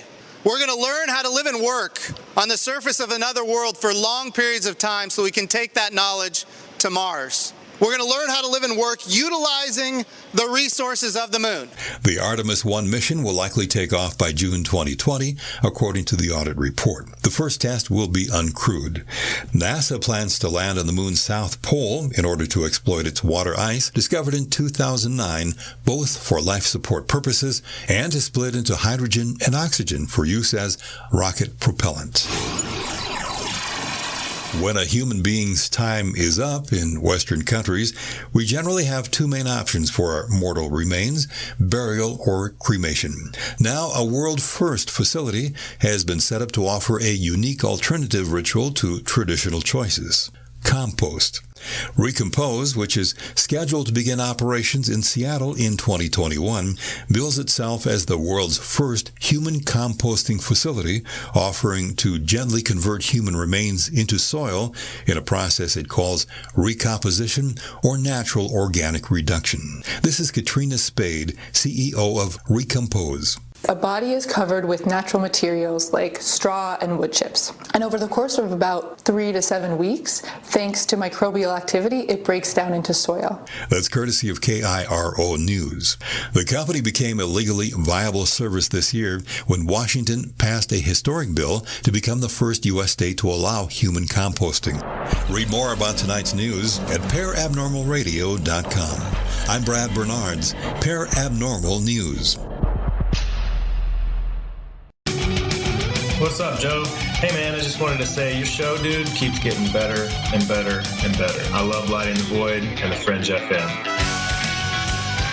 Hey, this check is wrong. I worked a holiday and 7 hours of overtime. Not getting paid correctly is a real pain. It could also hurt our boss if our company provides out-of-compliance checks. That's right, construction companies doing business with the government can get fined, or officials of the companies can go to jail if the checks aren't right. It's a law. The Davis-Bacon Act has 30 compliance issues for every check, but there is an easy way for construction companies to be in compliance. EMARS offers Compliant Client, a web-based system that finds and corrects all 30 of the possible out-of-compliance check issues. Users of Compliant Client report an 80% savings in time and money. Running a weekly payroll usually takes about 5 minutes. All 15,000 plus clients of EMARS have never had a legal compliance issue. Plus, they sleep better on check day. Contact EMARS at emarsinc.com or call 480-595-0466. The Fringe FM isn't just a radio station. We also provide services for all your audio production needs. If you are interested in live radio or pre-recorded podcasts, we're here to help. We even do audio enhancements and voiceovers if needed. If you want to do a podcast or live radio show and even want the option to syndicate on terrestrial radio, from simple audio file enhancement to live production and call screening, we have you covered. We have worked with some of the best professionals in the business in order to provide coaching instruction for content creation, show structure, and more. Contact The Fringe Digital Media for more at info@thefringe.fm. That's info@thefringe.fm. Or call 501-777-5631 for a consultation. Do you want to know the truth? Are UFOs real? Are aliens visiting Earth? Are governments around the world hiding the biggest secret in history? We're UFO Seekers, official partner of The Fringe FM, and we're on a hunt for the truth. Join us as we investigate locations like Area 51 by subscribing on YouTube at youtube.com/UFO Seekers. From all of your hosts at The Fringe FM, we wish you happy holidays.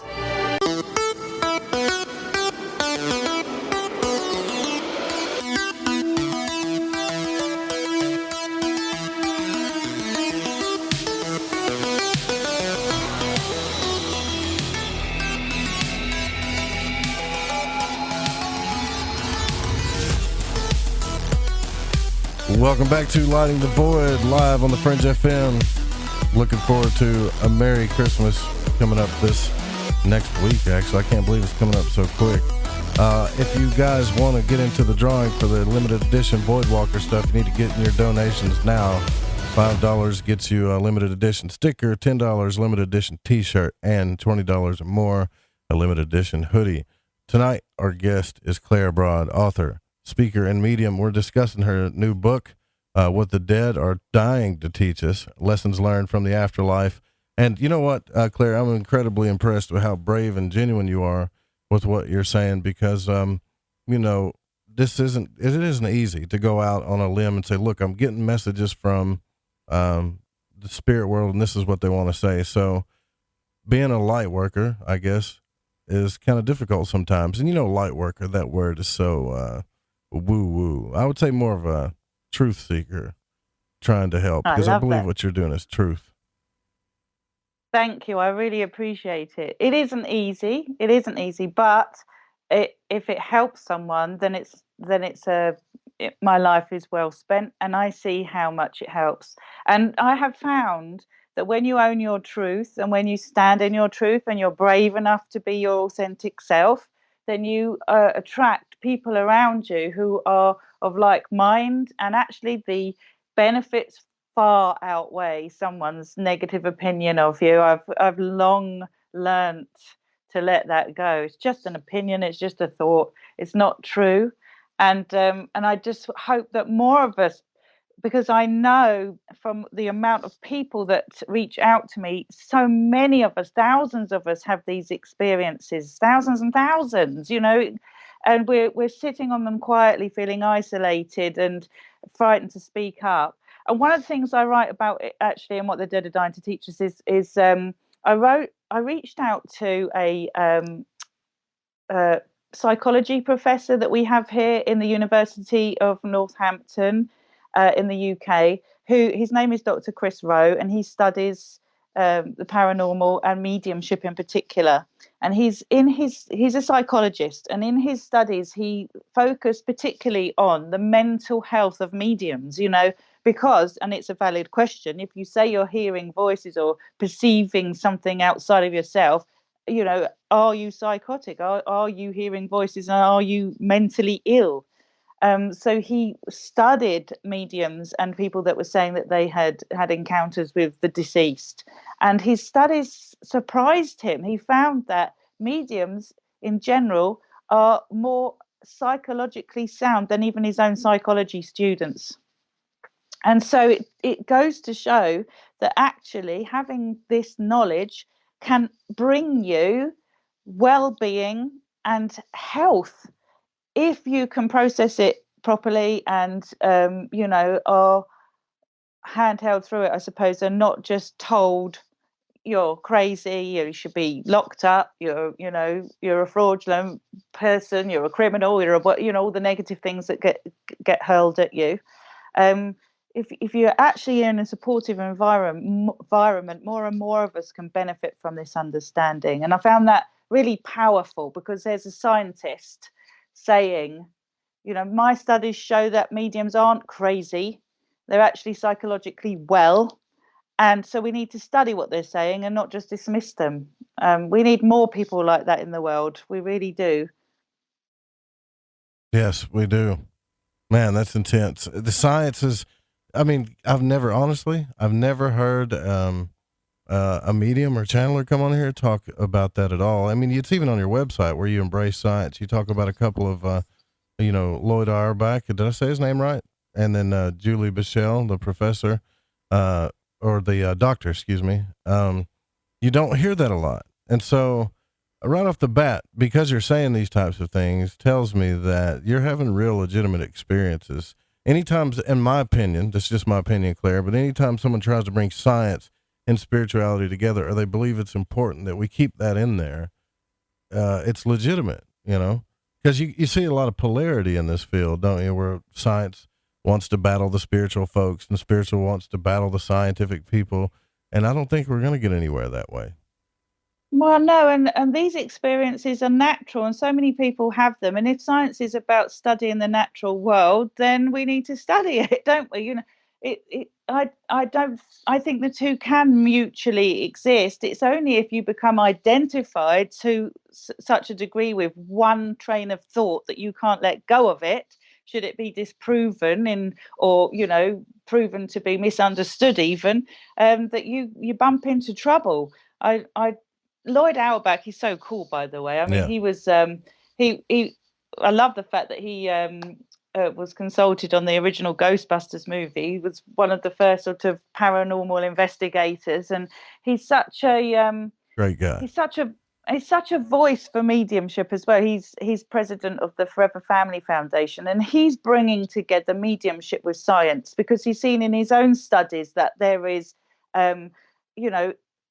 beyond, on the balance of probability, it's tipping in the favor of mediumship, and he can see that people can actually benefit and heal through that experience. Whether you believe it's real or not is irrelevant sometimes. If that person who's come to see a medium has been able to come out feeling lighter, happier, more positive, and get control of their life again and heal, then you should, if you care about people, want to understand that side of things. And that's what I like about Lloyd. He's the Forever Family Foundation, again in the States. You're ahead of the time over there. You really are, because they're using accredited mediums who have been scientifically studied, and then recommending those mediums out to the general public, not just any person who's set up a stall and says they're psychic. Because like I said, we all are. We could all do that, but you want someone who's going to work to a strict code of conduct and has got the right integrity and isn't going to spin you a yarn if they're not getting anything. Isn't frightened to say it's not working today, you're not getting anything. Let's leave it there. So that's why I work with people like Lloyd and have championed his work, and I'm just so he's endorsed, but I'm so grateful to him for doing that. But I'm actually conflicted, because I don't think science can actually prove this stuff. But I think if we don't try and tackle it from a scientific perspective, then we're not fully understanding it, are we? Because you need critical thinking. You need to be looking at the times when your own mind might have come into it, or whether there's a natural explanation. If you walk into a building that you think's haunted, there could be a natural explanation. Why would you want to put all your eggs in one basket? For me, it's about keeping an open mind. And so therefore, I don't have to defend a position on this. I'm just following my experiences and sharing them with people, and people either agree or they don't. That's fine with me. That's their journey. It's not mine. Yeah. Well said too. Now, I can't help but wonder, while if this is real, and I believe it's real, right? haven't had any. I've had psychic experiences, right, with readings that have just blown me, blown me away, actually. But and others that were like, nah. But I'm not asking you to do a reading for me, but let's say there's somebody that's passed away in my life, and I want to try to talk to them, or maybe to learn how I can tap into speaking with that specific person. Is there any way that we can call on them and learn how to, just from your advice, to speak with them? Because I think we all have somebody that we've lost in our life that we wish we could still talk to or wish we could hear from. And if you say, like you said, that we all can tap into this stuff, what advice would you give? Well, let's just say me, if I wanted to talk to, let's say, my grandmother or something, if I just wanted to hear anything from her. I love that question. It's everything that I'm doing and working for is to try and empower other people to recognize that they've got this connection from themselves. The day that I'm not needed anymore because people are going within themselves for that connection, I will celebrate. Really, I will happily slink back into the shadows and get on with my own life. Everything I do is about teaching people how to access that within themselves. So, I mean, we touched on it earlier, really. It's about most of us are so distracted because we're in our thoughts most of the time that there isn't even a gap there for somebody to get a bit of inspiration in from spirit. So if you can accept that we're consciousness, or there's an aspect to us that isn't physical, that awareness within us, then if that continues on, some loved one's awareness can touch or blend with your own and get some insight in, or a bit of inspiration. But you got to create the space for that. So mediums learn, it's called sitting in the power, but basically they learn to still the mind. And I mean, this isn't new, is it? Every religious philosophy teaches the same thing. But until you can actually stop those thoughts, even for a moment, how is something new or inspirational supposed to come in? And the fascinating thing is, I share a lot of the research on this, is that children between the ages of 0 and 6, their brains are in theta brainwave state when they're awake, which for an adult is actually that stage before you fall asleep or wake up. So children walk around in that state all the time. But for us, as we grow beyond the age of 6 and our critical thinking, analytical aspect of our brain starts to become dominant, we come out of theta brainwave states into alpha and then into beta, which is full waking state, like you and I talking to each other now.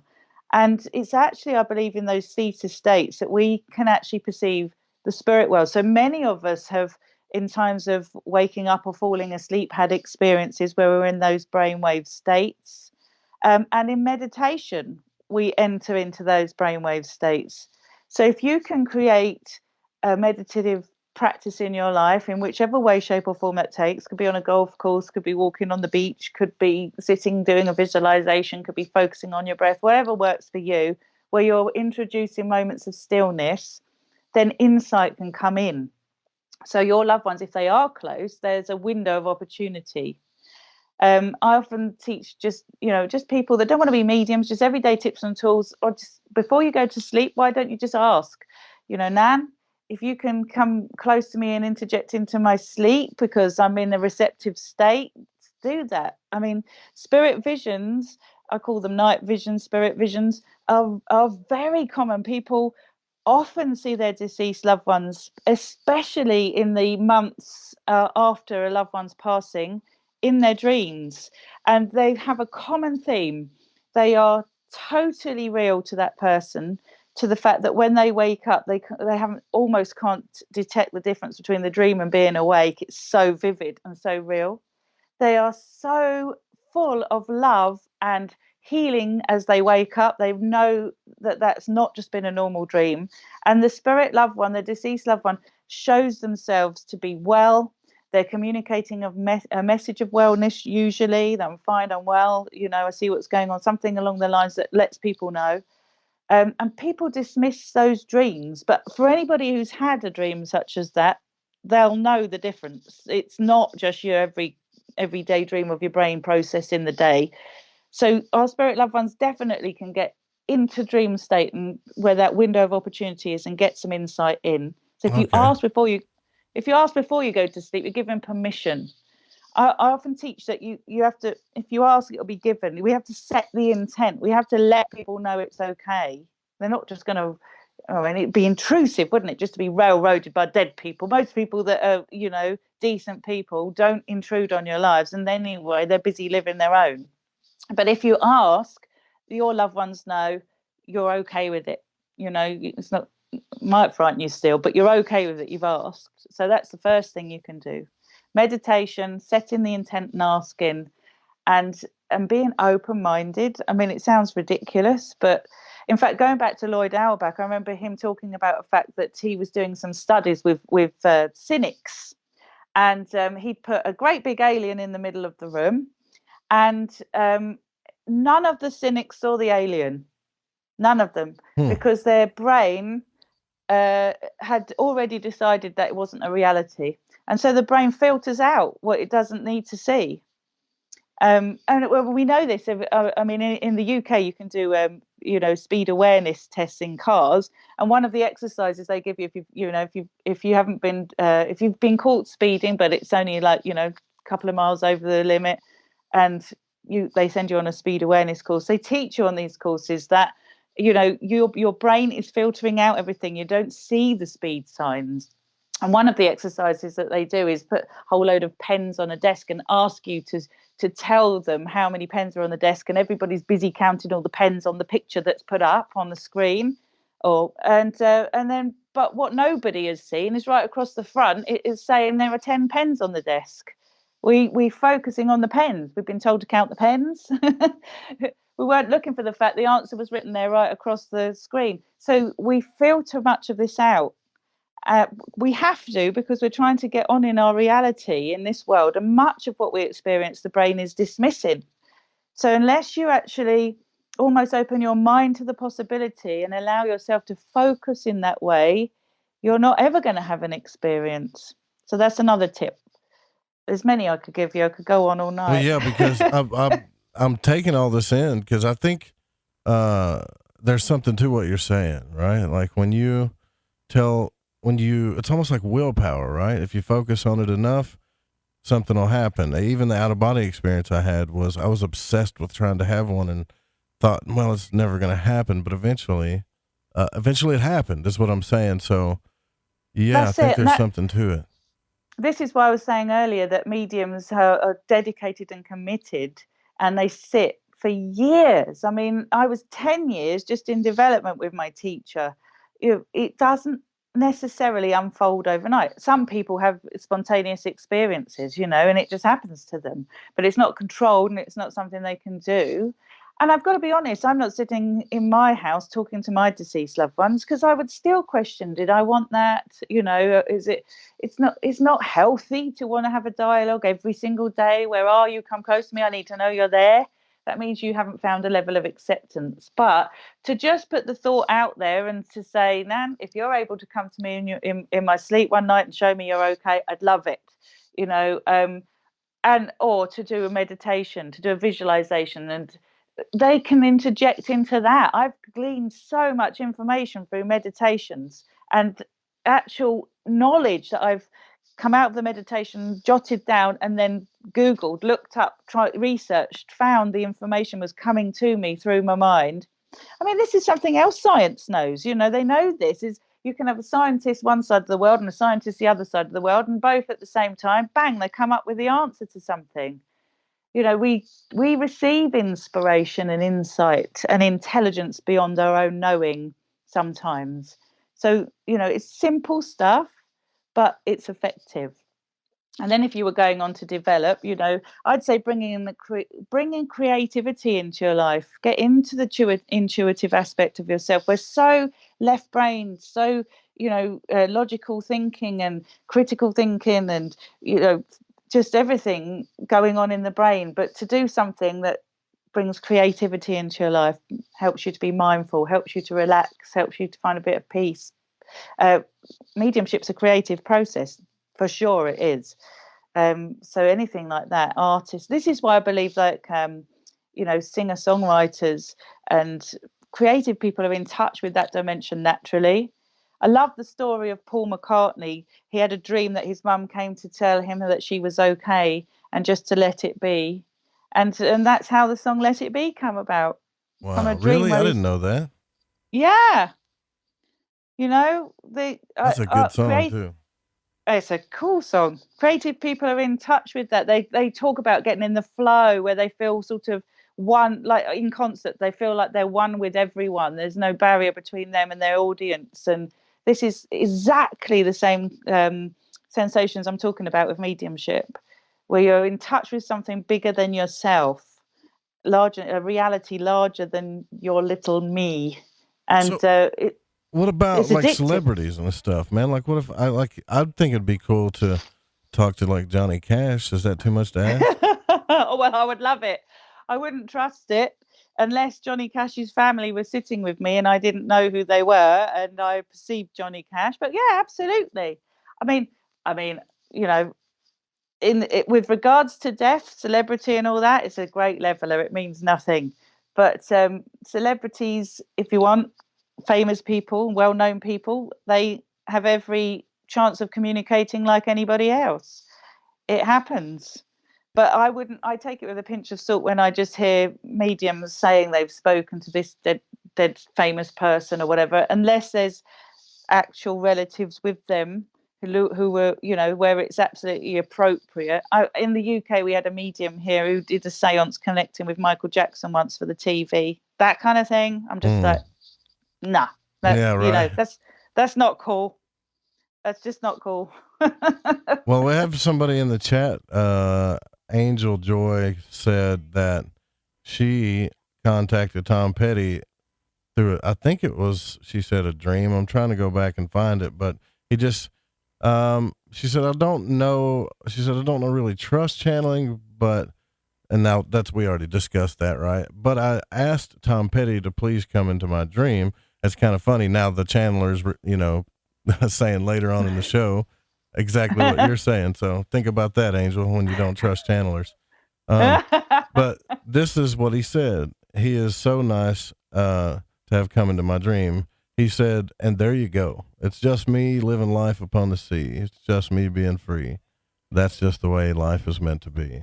That's what he said in my dream on December the 15th. Huh. Wow. That's beautiful words, isn't it? Yeah. And the thing is, this is the thing. This is how I measure it. It's the wisdom and the insights that you gain, and if they're helpful, then that's what the measure really is. With channeling, for instance, which is different to mediumship, but all of the same kind of ilk.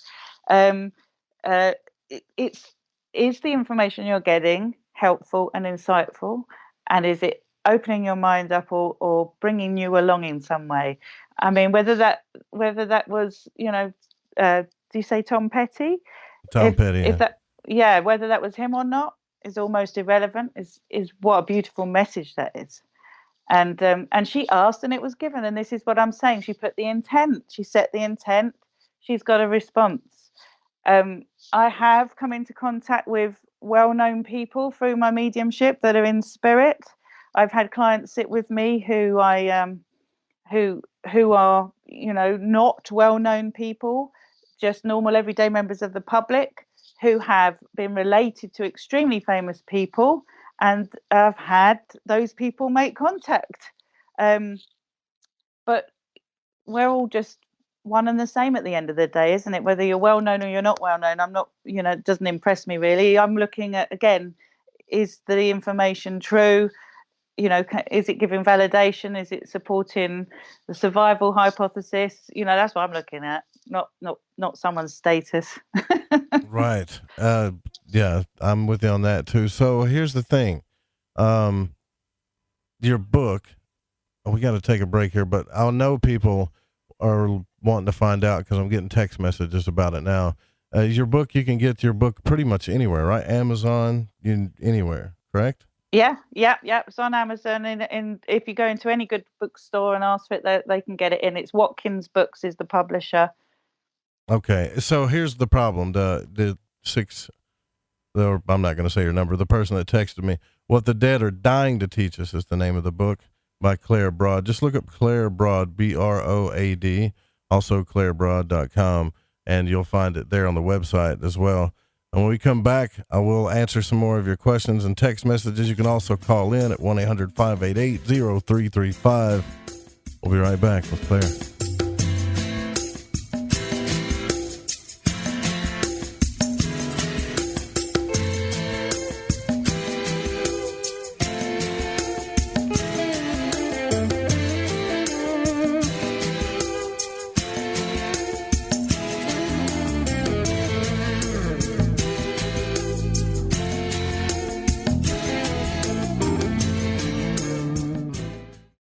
Joseph Roop is your host. Pull back the blinds and uncover the truth. This is Lighting the Void Radio.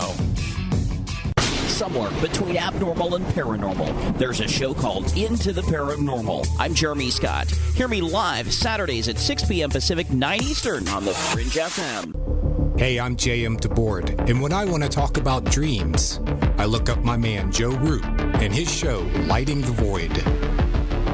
The Fringe FM isn't just a radio station. We also provide services for all your audio production needs.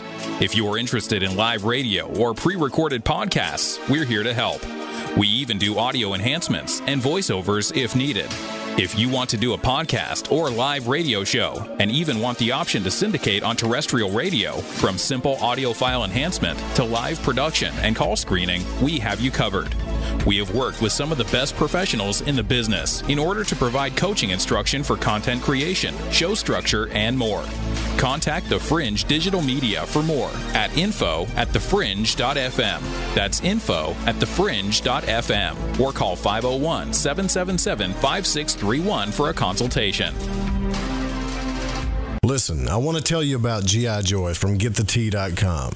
It's the best alchemical concoction of goodies for your stomach and digestive system I can recommend, and that's all based on my experience. Packed with colostrum, acidophilus, aloe, peppermint, and turmeric. If you do your own research, then you know this is the bee's knees for the stomach and digestion. Now, due to Big Brother's ears and the eye in the sky, you know I can't go into the details about what it helped me with. All I can say is I got relief. It's non-GMO, no fillers, no preservatives, manufactured right here in the US of A, and delivered to you by the only people who stay on top of the game and are out in front. Go grab a bottle of G.I. Joy at GetTheTea.com and see what all the fuss is about. Again, that's GetTheTea.com. Hi, this is Sammy. Join us in the Deep South as we're lighting the void with Joe Roop on the Fringe FM. Right, me old Chinas. I know it's an ad break, but before you lot shoot off and make yourself a cup of Rosie Lee or whatever else it is you're going to sling down your Gregory Peck, you need to listen to me babble. If, like me, you found your way to Lighting the Void via a downloadable podcast, you might want to take a butcher's at the Fringe FM Wind and Kite. You won't Adam and Eve how many other shows there are or what they rabbit on about. Ancient history, conspiracy, the consciousness, the esoteric, the occult, metaphysics, parapolitical, ufology, technology, and spirituality, to name but a few. They got featured hosts like Ryan Gable, Jeremy Scott, Alex Exum, Tim Doyle, Cortana and Gigi, Susanna Ross, the Reverend John Polk, Michael Deacon, and J.D. Lewis. You might find yourself listening to the thoughts and theories of the author of The Fish you just finished reading.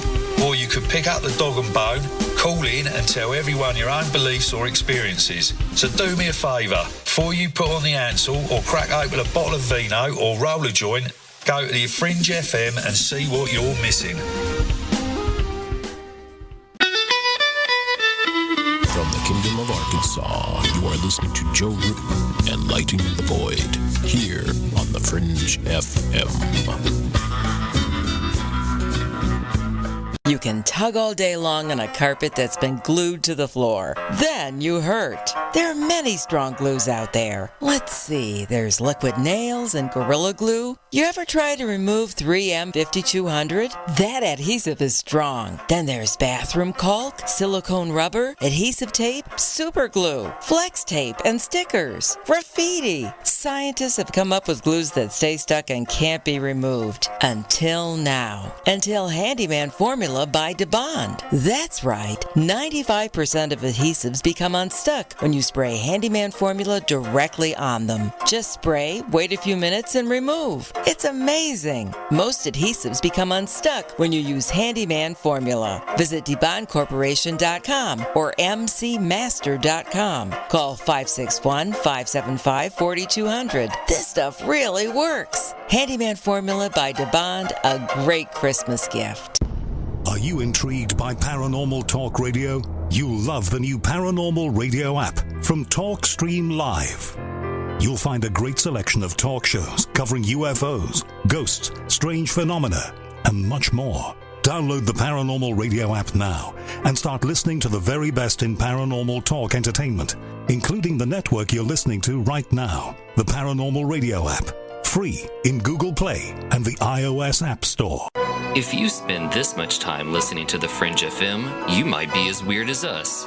Happy holidays.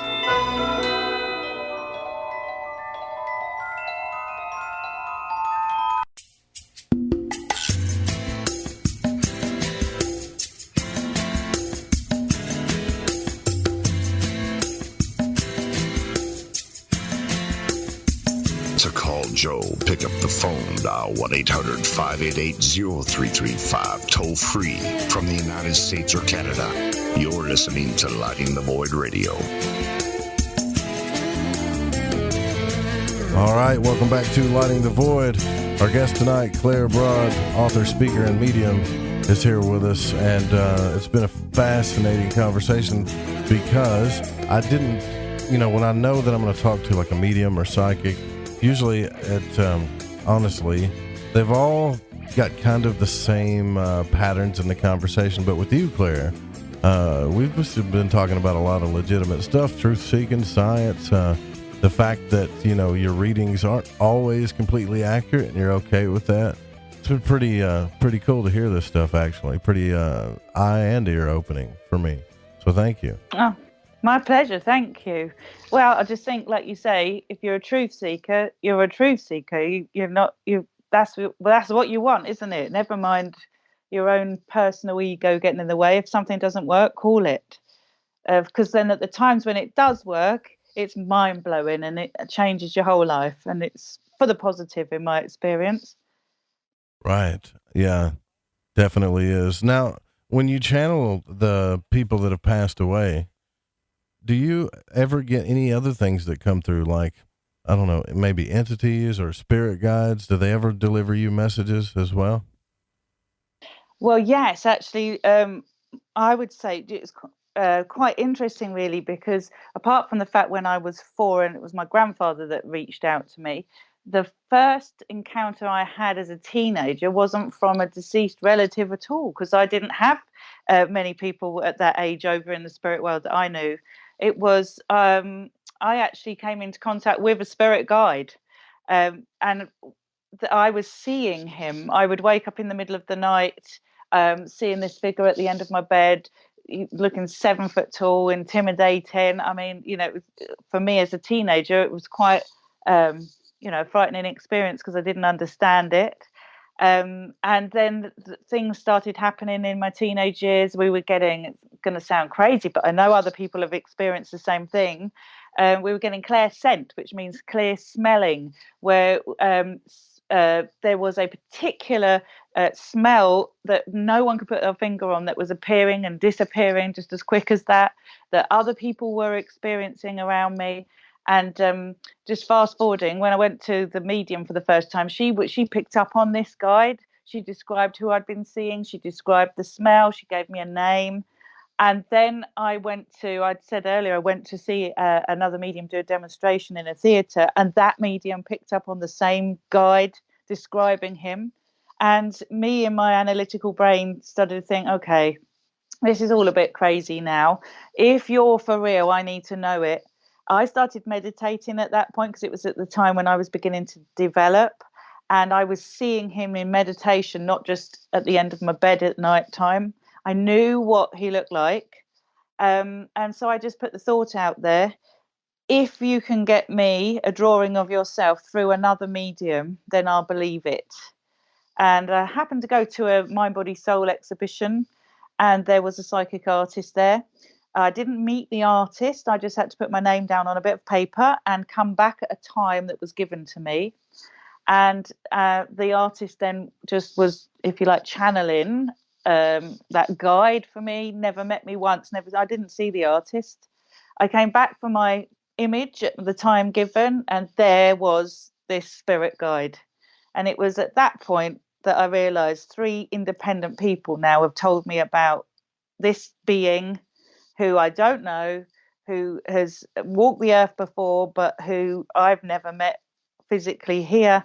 And yet they're all saying the same thing, and I've seen him. And that's when I began to realize there are other beings, other intelligences out there in the universe, and that we need to have more of an open mind about what life is and what reality is. And it's that guide. Yeah. And it's that guide who has walked with me through life. I believe that he's been there from the beginning. I call them spirit guardians because it seems that they're invested in you. We seem to have spirit guides which come and go. So for instance, say for instance you're a child and you're just doing childish things, then you grow up to become a surgeon. In the time that you're doing operations on people, you may have spirit guides who come in with the same interest in health to inspire, work with you, guide you, whatever, but they'll come and go. They won't be with you when you're not working. Whereas my spirit guardian, it seems, has been there since birth all the way through my life. And the reason that he was showing himself to me in such a sort of in my face way was because he told me that I had a mission, that he had come to work with me, that I was going to be writing for the spirit world, that he was going to be working with me. That message played out for 20 years and I totally ignored it. I just thought, I'm not a writer. I failed my English at school 3 times. I didn't think I was a particularly great communicator. And I just dismissed it. And medium after medium after medium would tell me, your spirit guide's here, describe him, give me names, and tell me, you're here to write, you're here to write. And I still didn't think it was, this is where this is where your own mind just gets in the way and thinks it's wishful thinking. How am I going to write a book? Yeah, right. Yeah. So, that story in itself is fascinating, the way it played out, because obviously I did go on to become a writer. I write about that as well in the book, but it's the whole. You wrote about becoming a writer? Yeah, I wrote That's about so cool. how. All right. I wrote about how that all unfolded and how it was spirit messages being given to me and when they were given to me and how they played out, and even down to the timings. I was told when I would start writing what the colour of the book would look like. Things that I had no way of being able to prove. And this guide was giving me this information all the way along. And it's only because I opened up my mind and just said, okay, I don't understand it, but I'm not going to ignore it either.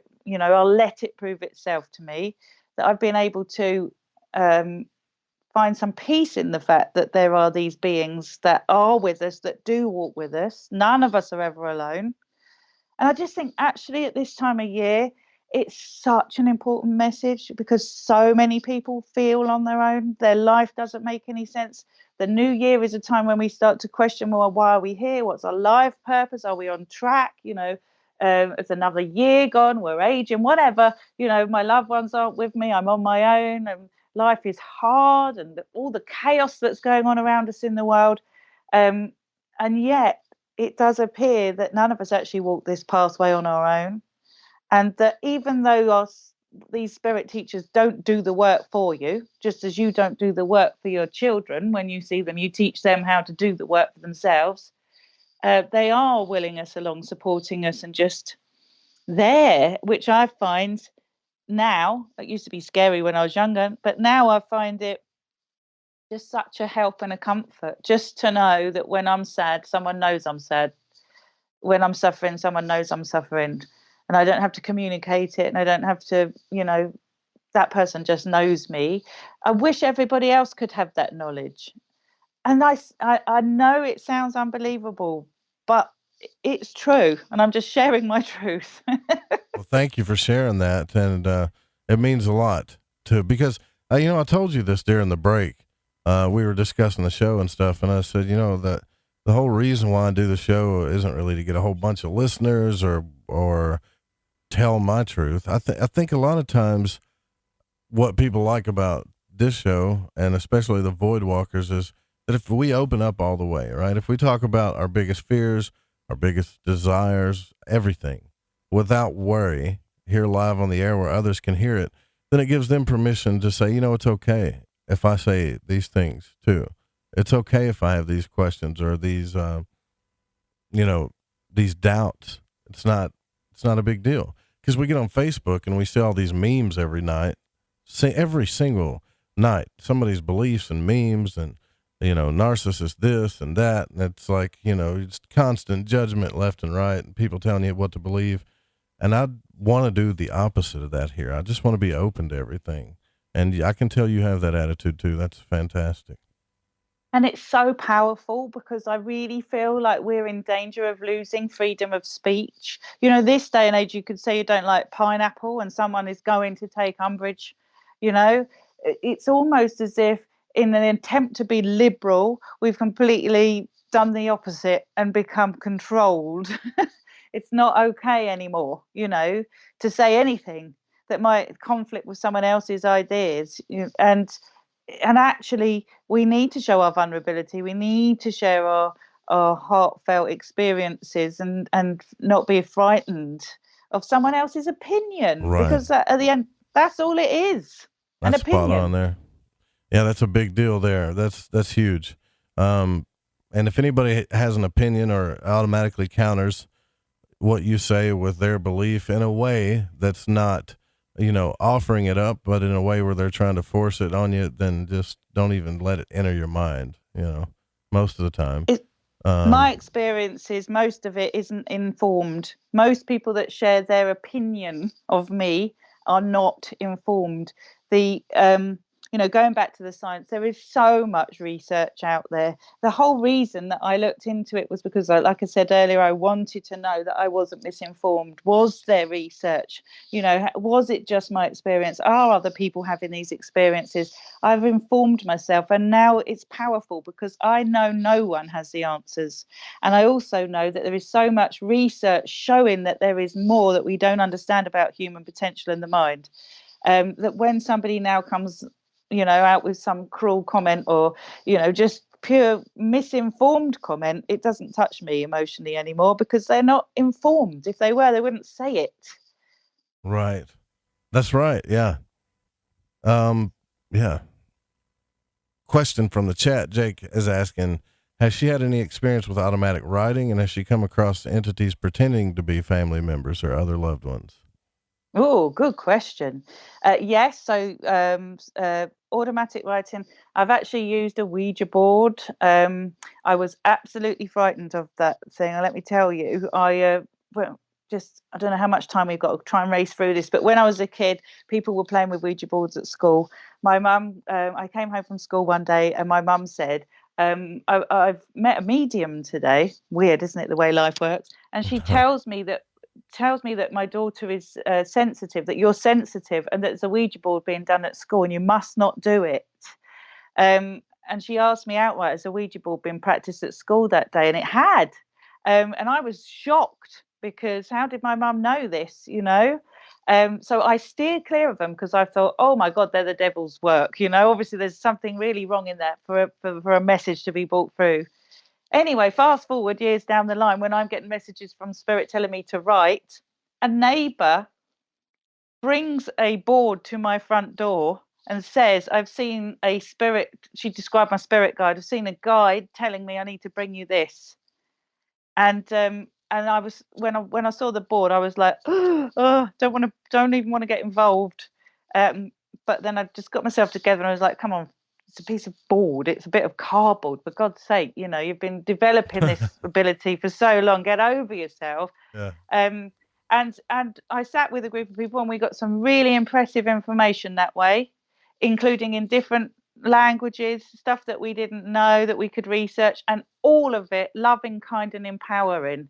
And so now I will always dismiss that fear that is built around automatic writing, Ouija board, because that's all Ouija board is. It's automatic writing. You could just as easily pick up a pen, put it on paper, and sit there and keep your hand over it. That's how it started with spiritualists in the old days, having a plant check with a pen down the middle of it on some wheels, and just allowing it to come through, I suppose, the subconscious mind, the information to come through.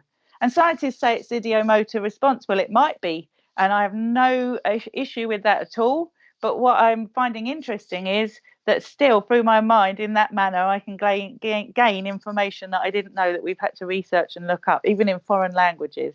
So, yes, I have had experience of automatic writing.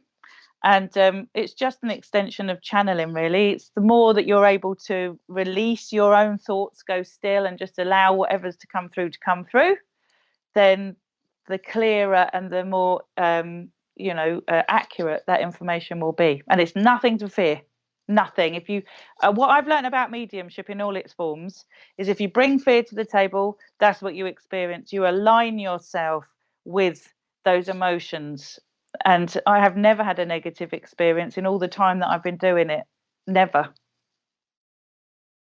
Fantastic. There you go, Jake. Let me see if I missed anything here. Nope.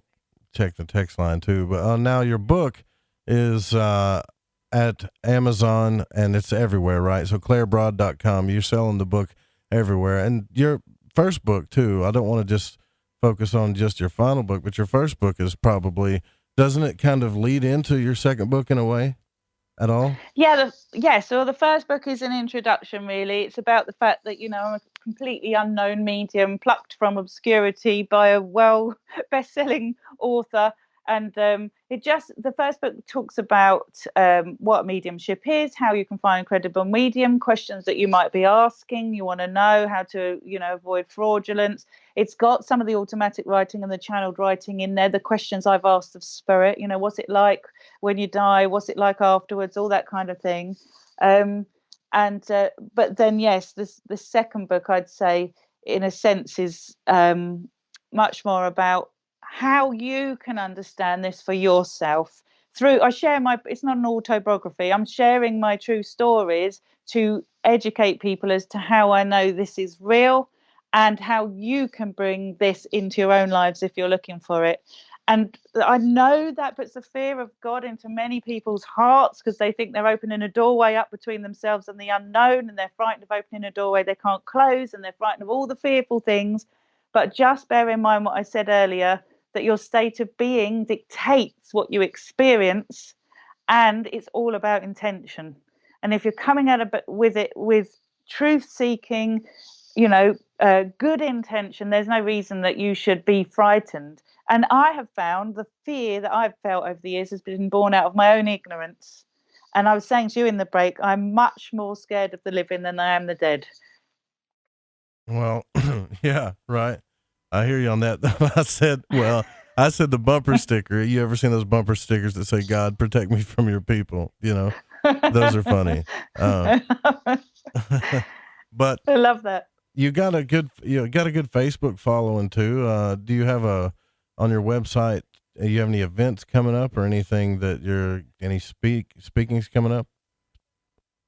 Yeah. So, next year I shall have a training program coming out. Obviously at the moment it's still quite UK based just because I've got young kids, so I don't tend to travel around the world whilst I'm bringing them up. However, with technology these days, I want to do training online now, so there's going to be opportunity for you guys in the States to learn from me too, over the fact while I do some teachings online. I'd like to set up almost like a circle where people can just come together and chat like you're doing and share their experiences and ask questions. And Claire, what do you think about this? And how do I cope with that? And what do I do with this? That kind of thing. I have my YouTube channel, which is called Together with Spirit, where I'm slowly building what I hope will be an informative channel where people can learn about mediumship and spirit communication and get insight and philosophy and inspiration and see interviews, all that kind of thing. My Facebook page is at Medium Claire Broad. I've got a fabulous community on there of people that come together, like-minded people, truth-seeking. I post quotes of inspiration, help people that are grieving, just people that are interested in the whole sort of paranormal side of things, but in a balanced, open way. I'm not frightened to be asked questions or to answer questions. So, that's the kind of environment I'm fostering. So I'm kind of all over the place. And my books are they're out there in the world. So you can find me easily on Amazon. I've got my own Amazon page. Just put Claire Broad in and my books come up. Fantastic. You also do, I don't know if you mentioned it and I missed it, but you also do private readings as well, right? I do, but my private practice is for a long, long, long time now, been at least 2 years booked up in advance. Oh, wow. Yeah. It's been that way. Huh? Yeah. I mean, it's been that way for many, many years, well before the writing and I became more public. Word spreads. I think again, it's about integrity, and it's just like if you're trying to find a builder, when people find someone that they trust is going to do a job and be honest with them and not, fleece them, then word spreads. So it's not that I put myself out there as the best medium on the planet, although I have trained to a high degree of accuracy, and accuracy is where it's at with me. I strive for the best.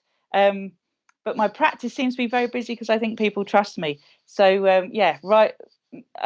private readings are very difficult to get with me these days, unfortunately, which is why I'm trying to get the books out and, get myself out on social media and just help people with my message in whichever way I can. And I do private readings, but it's very, very difficult to get one. Well, at least you're being honest about it. You don't have people, that's 2-year waiting list, man. I didn't know I was talking to Michael Jackson of the channelers here, Well, I've had to close the diary at the moment. My lovely mum has stepped in to help me. She takes all my bookings, and the added bonus of that is she speaks to the clients. I never do. So I don't know who's coming through my front door. So I'm a completely blank page, and I know my mind can't come into it. So she handles all that. Her name's Anne, but she's we've had to close the diary because we were just inundated, and now we just release blocks of appointments every so often as my schedule allows, because I'm getting busier and busier. This message is getting more and more needed, and more people are finding me, and I'm blessed really because I just find myself in demand, but that's a great thing. Yeah, it is. When you're in demand, that's always a good thing. Well, listen, thank you so much for coming on the show. It's been a real pleasure. I can say in all honesty, absolute pleasure talking to you on the show. And for an early morning person, you're pleasant. You're very pleasant early in the morning. So that's good. Thank you, Joe. I really appreciate it. It's been a joy. And I just want to thank you so much for helping me to just share the truth within me and let people chew it over. I don't ask for anything more. So I really appreciate that. And I want all your listeners to have a fantastic Christmas and New Year. Wow, you too. And again, thank you so much for coming on the show. Thank you. My pleasure. All right, guys, that was Claire Broad. Make sure you go grab the book. Go to the website, clairebroad.com. Give her a follow on Facebook and social media. We'll be right back with some afterthoughts or Lighting the Void coming up.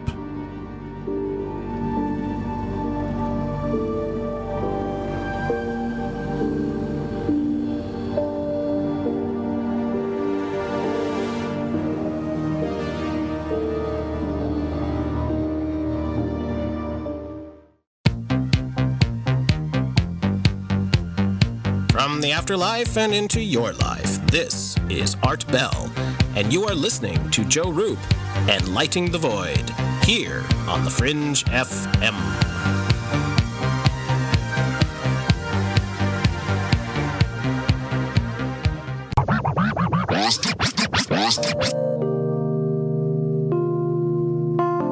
This is Elle.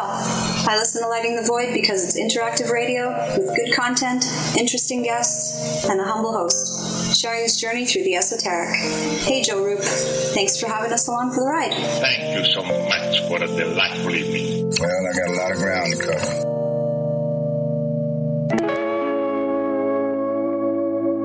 Happy holidays from the Fringe FM, your source of otherworldly information. Have you suffered in silence or experienced stress from a paranormal experience? Even if it happened 20 years ago, when thinking or talking about it today still makes you feel sick to your stomach or makes your heart beat faster, or you suddenly can't breathe. Maybe you even feel those old familiar signs of a panic attack trying to reach the surface. You could have unprocessed emotional responses. Those reactions of terror and trauma are no different than living through a horrible assault, childhood abuse, or a terrible car accident. It can be nearly impossible to find help. The very instance of seeing a ghost or encountering a cryptid could be clinically described as seeing or hearing things that aren't there. You could be considered psychotic, or at best, you're just not taken seriously. Out of a growing mountain of research, the National Institute for Integrative Healthcare showed that 8 out of 10 veterans who completed just 6 one-hour EFT sessions no longer tested positive for PTSD. If you've had paranormal trauma, you can contact Metaphorical Archaeology by calling 214-995-3754. Again, that's 214-995-3754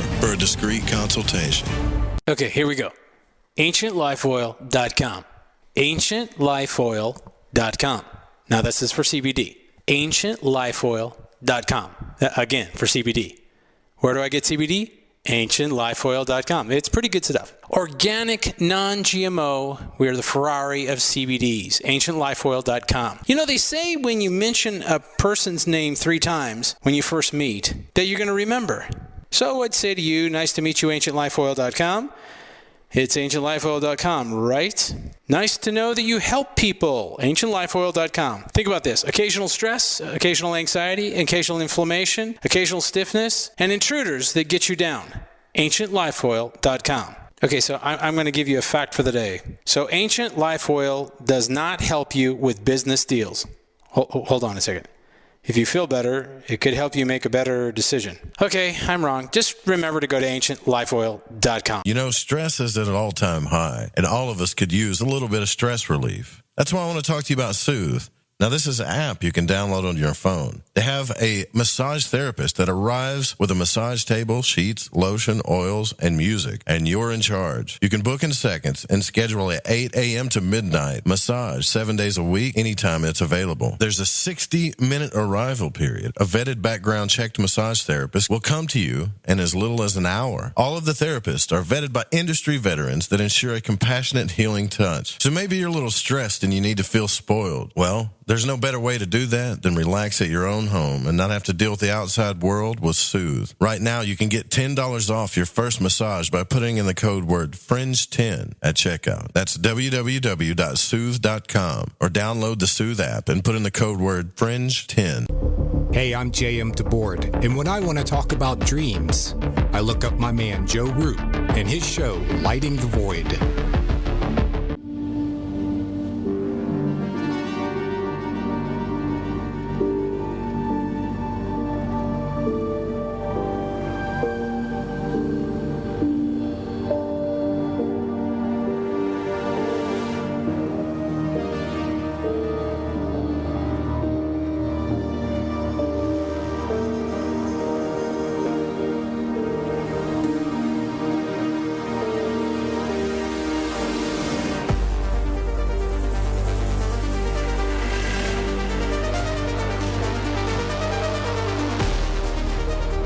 Wow, what a fantastic guest, Claire Broad. I want to thank her for coming on the program tonight. Last night, too, I want to thank Dan Lopez and Lady Ann for coming on the broadcast, which turned out to be fun. You know, I thought it was a disaster because we kept having so many technical issues and stuff, but it turns out that everybody liked it. So we may do more of that, where we just do a random open lines and just kind of shoot the breeze like that. We usually do that on Fridays, but yeah, it was a blast. And again, tomorrow night, we're going to have guests that we had that were supposed to be on the program, but when I got sick, we had to reschedule them, and now they're going to come back. And I'm so glad, because I really want to talk to them. The fellows from Forgotten Origin, Steve and Evan Strong, are going to be here with us tomorrow night. And then Friday night is going to be a huge show right before the holidays. So make sure you come out for the rest of the week. Also, I want to thank Jose for entering the drawing with his donation. I won't tell, I guess I don't have to tell what tiers, because I guess that's just none of anybody's business. But when you get announced, you're going to like this stuff. And I also wanted to get some feedback from you guys too, because I have this option when it comes to the swag where you can actually create your own design. Now, if that's something that you're interested in that we can do later for a drawing, please let me know. So basically you'll get say you want a hat or a shirt or coffee mug. Hell, we got everything on there. Blankets, bikinis, pillowcases, and we even got fanny packs on there. So there's all kinds of stuff in the shop. I try to put as much stuff in there as I can. Posters. But if there's something that you would like and you want to design it yourself, let me know if you think that's a cool option. It's kind of weird to me. That's why I didn't set it up that way, but I have that option. But it's weird to me for somebody to design something, then turn around and pay for it, I guess. I don't know why. That just don't feel right. But if you're interested in it, let me know. So $5 gets you the limited edition sticker. $10 donation gets you the limited edition t-shirt, and $20 donation or more will get you the limited edition hoodie. And I'm only trying this because I've seen so many requests from people that want different designs, or they want this or that. I think what some guy left on the speak pipe, he said he wanted he called it what did he call it? Do you have any front pocket shirts? I'd have to play it, but it was hilarious the way he said it, because I think he's Southern like me. But I think what he's talking about is polo shirts. So you want a polo shirt with a pocket? Let me know. We'll see what we can do, because any support you can help out with is going to really help us for this next phase that we're moving through. We're taking on, well, you know what? I think it's time that I just be honest with you about this. What I eventually want to do when the show is up to par, when I believe that it's where it's at, some of you guys in chat are crazy. When I believe it's ready, Lily, I'm going to push the syndication of the show when it's ready. And the reason why I'm bringing this up is because we've actually gotten the equipment that we need now through some of our new partners, which I don't know if I'm going to announce yet or not, because I got some more discussions to have. And what I want to do, and I know some of you guys don't like commercials and stuff, but I hate asking for donations. I'm just being honest with you. I hate it. I know it's necessary, but it kills me to do it every time. And everybody's like, tells me, don't carry shame with it and stuff. Well, I appreciate you guys saying that, but I'd like to do shows where we have enough sponsorships or memberships, so to speak, where we don't have to do that anymore, and where it's just like a third option, But right now, with a little bit of sponsorships that we get and the donations that we get, it keeps the station alive. It keeps it running and operations going, and it allows me to run the station because I'm the cog behind the wheel. But we're going to do some new things next year, and there's already good things happening. I wish I could tell you, but I've still got some more people to talk to. And this isn't a tease. It's already happened. I've just got to inform some other people before I really start talking about it.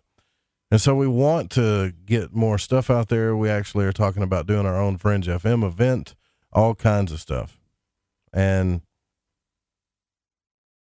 yeah, that's all I'm going to say about that. So one of the reasons why that I'm taking this break is to sit back and reevaluate it. But as well, another confession that I'm going to make here for you too is, I'm going to go spend Christmas with a special person in Oregon too. So this person has, who she is, by the way, but has changed a lot of things for me as far as ideas go and outlooks. And, Lady Ann is, one of those type of people that I talk about all the time, where there's just so much talent there that it's overwhelming. And so she's given me more ideas than I can even keep up with. I'm having to get a pad and pen out and write them all down. And these are good ideas. So in turn, though, what I brought up later is that's caused some other people to I guess leave or whatever. But you got to grow regardless. We've got to grow with what the demand is. And there's people in the chat talking about, well, you need a Void Walker Facebook group. So yeah. So I'm going to take this time to have my first enjoyable Christmas, just like I was telling you about last night, as well as sit back, go to the drawing board and really put up a good plan and start implementing it in a way that things are going to grow in a more entertaining, compelling way. Because right now the Fringe FM is it's still kind of a baby. And so is Lighting the Void. Even though we've done 400 and something episodes, it still feels like it's in baby stage.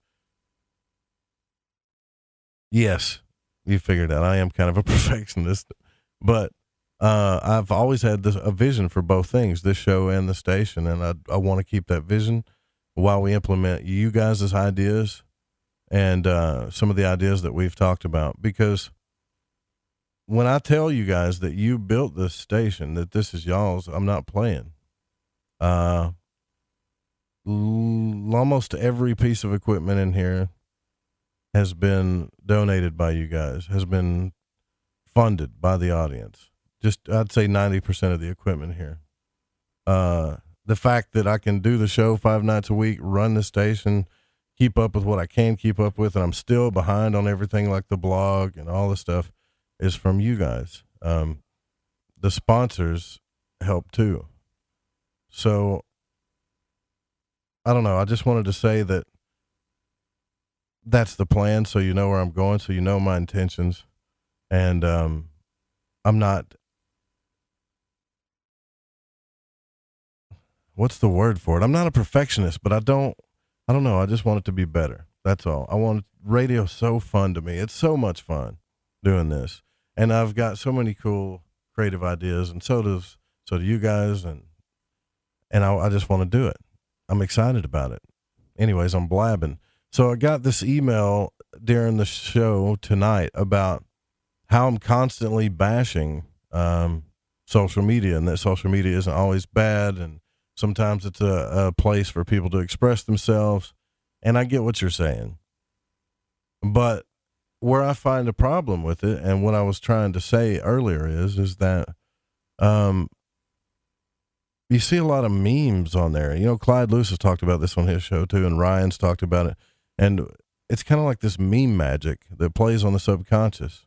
Now, there are good memes. Like you can go to, not Twitter, let's say Facebook, right?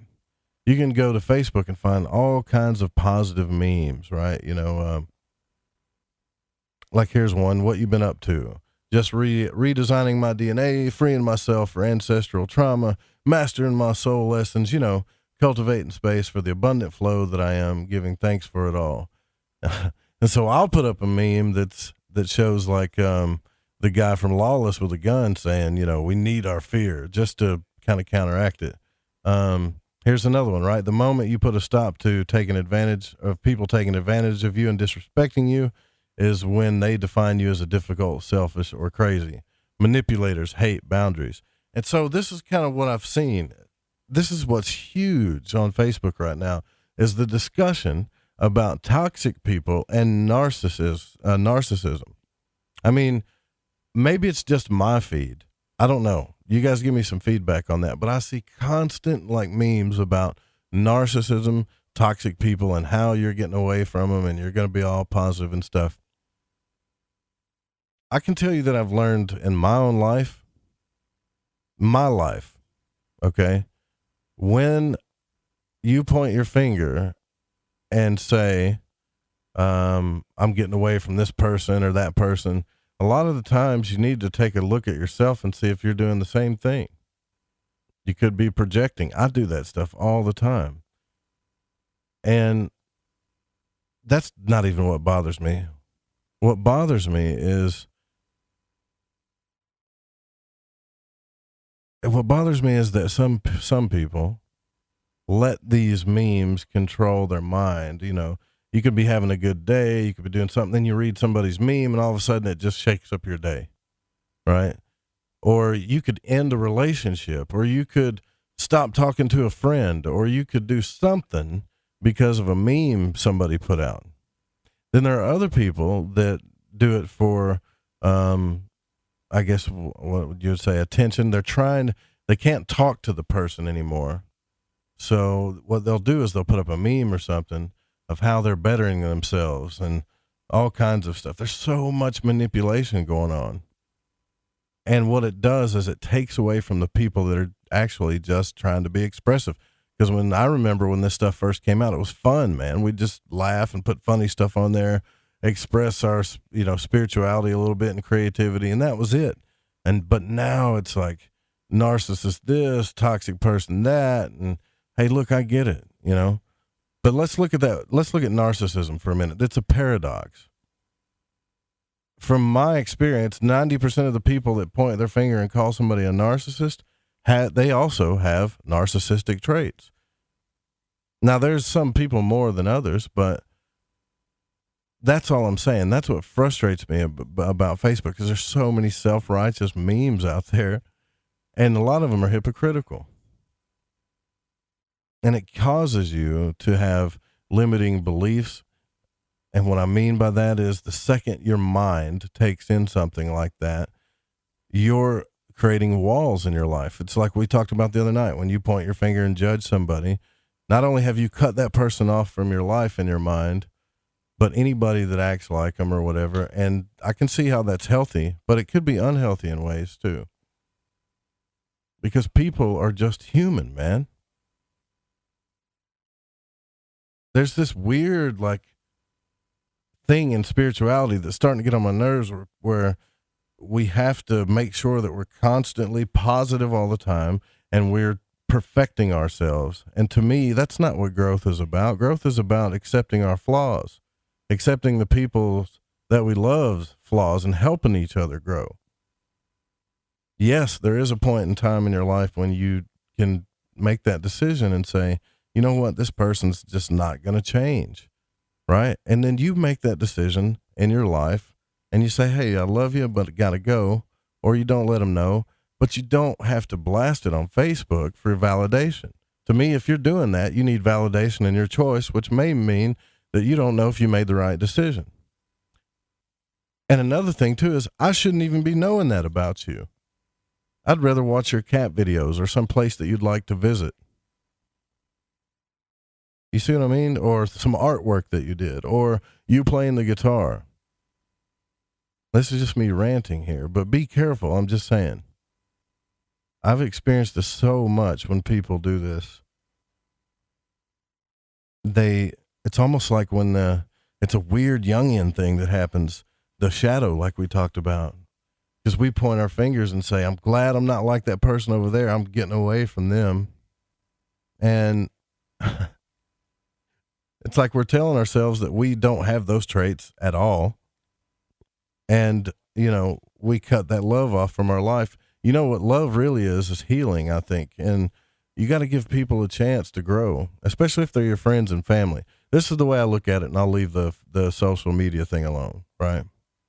Is if you have somebody in your life, whether it's friend, family, cousin, neighbor, doesn't matter, and they're giving you traits that you don't like, I wouldn't put a meme up on Facebook and tell people how proud you are that you're not going to be around that person or that type of behavior. That's not doing a damn thing. What I would do is go to that person, and what I think we all should do, and I could be wrong, is say, hey, look, you're my neighbor, friend, whatever, and I care about you. But we got this problem right here, and this is what you keep doing, or I feel like you keep doing this. And if that doesn't change, then we're going to have this problem, right?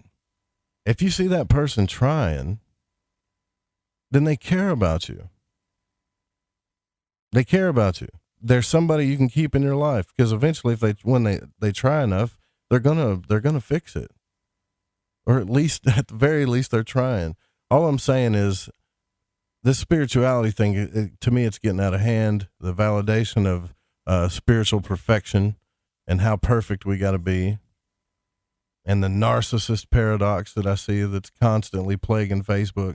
narcissist this, narcissist that. Meanwhile, it's narcissists calling each other narcissists.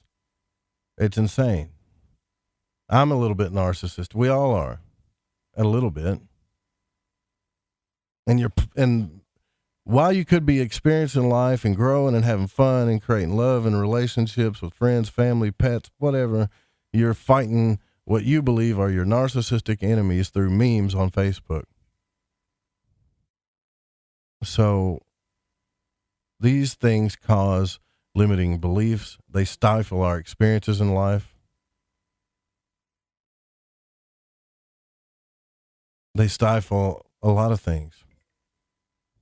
So we just have to, something I've learned too here lately is being aware of the effect of what I'm saying too, like even in private conversation.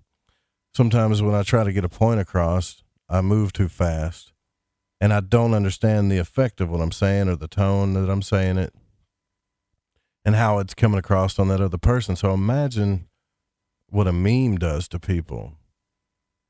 Like, let's say, you know, you're not a narcissist, you're not psychotic, but you're a sensitive person. And you go home and you pull up your Facebook feed, and today you acted a little bit angry or a little bit hurt. And you see all these memes about how I refuse to be around negative people who are angry and hurt. I don't need their toxic poison in my life anymore. And they get all these likes and loves. Well, how do you think that person feels? They're probably just having a bad day. It's almost like we're not allowing people to be human anymore. You know, spirituality isn't about perfecting yourself through memes and hoping you live up to your memes on Facebook.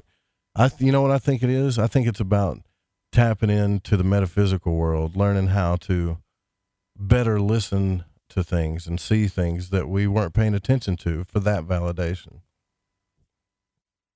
So you get this idea in your head eventually as you grow spiritually that something is out there. There's something else in the unseen world that's trying to talk to me. That's what happened to me first, you know.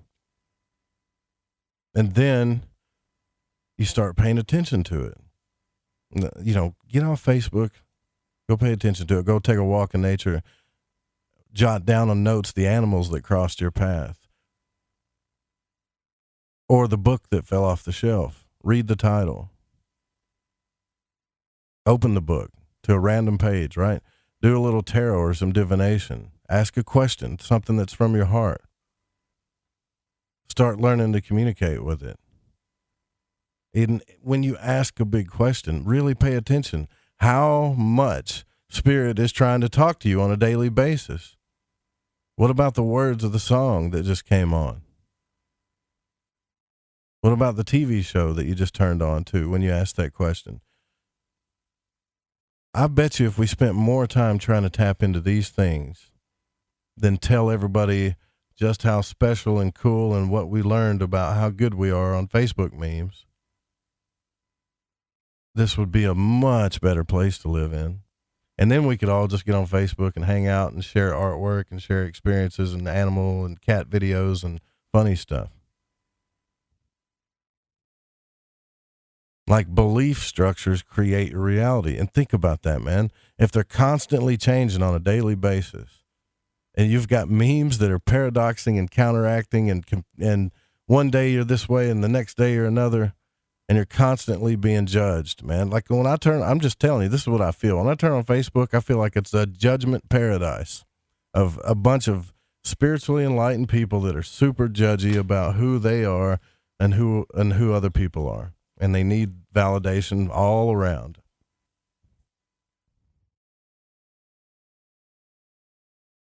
And you know, some of you are putting yourselves out there in ways you don't understand, or maybe you do. Like the relationship stuff, doesn't that get old, right?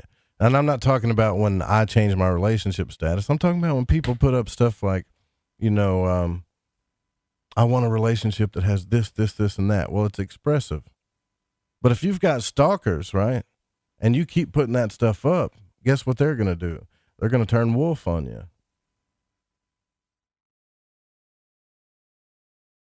Why don't you just go talk to somebody, you know? Actually communicate with people. I'm not on a war against social media. I just want it to go back the way it was when it first started. And these limiting beliefs, we have a hard enough time, just fighting those. Like what Claire was talking about, when people say, well, this is as good as it's going to get. It's all downhill from here, right? It can't get any better than this. Or if it's too good to be true, then it usually is.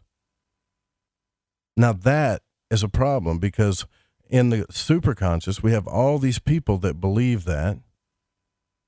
They believe that. They could be having the time of their life, feeling the love of their life, and that old hag of a belief structure comes in their mind. Well, this is too good to be true. That means it probably is.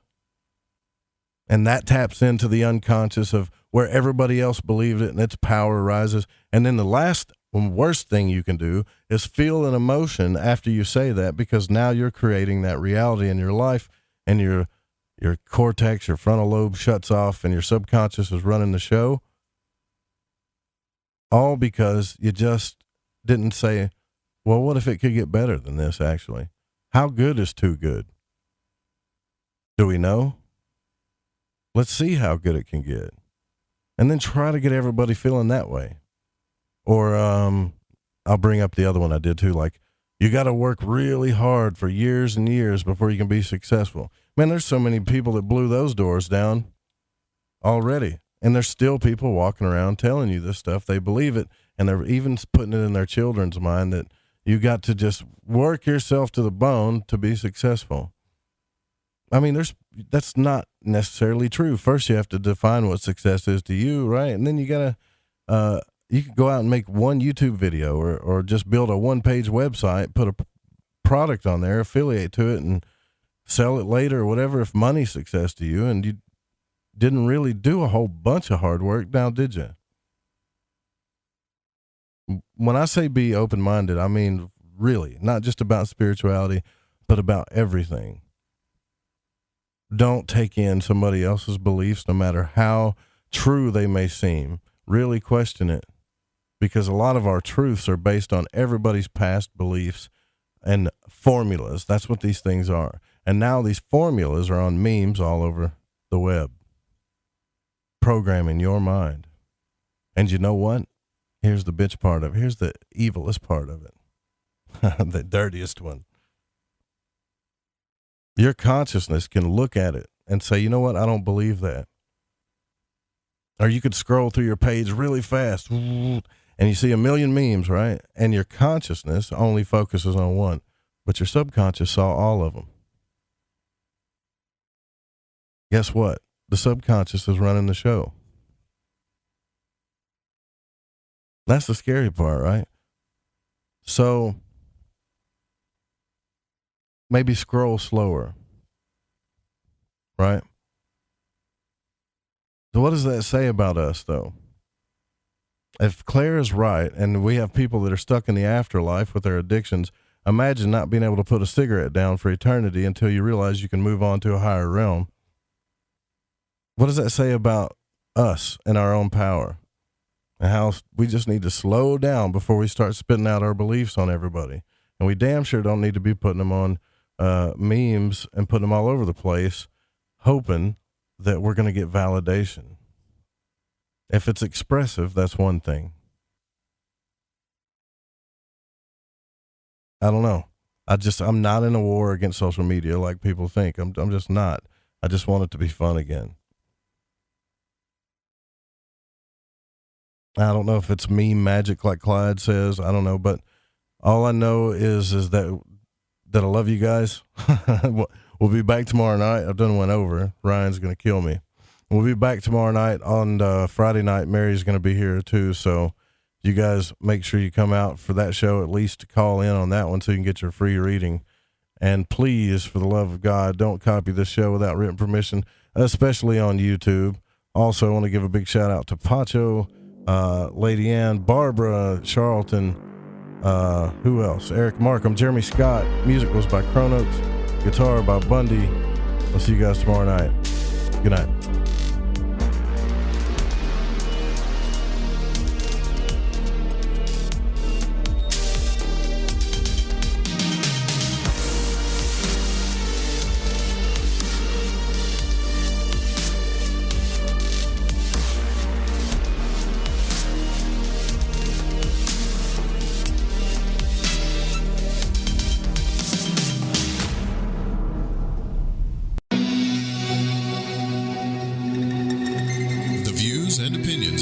expressed on this program do not necessarily reflect those of the Fringe FM, KTLK Digital Broadcasting, its sponsors, affiliates, or staff. Listener discretion is advised.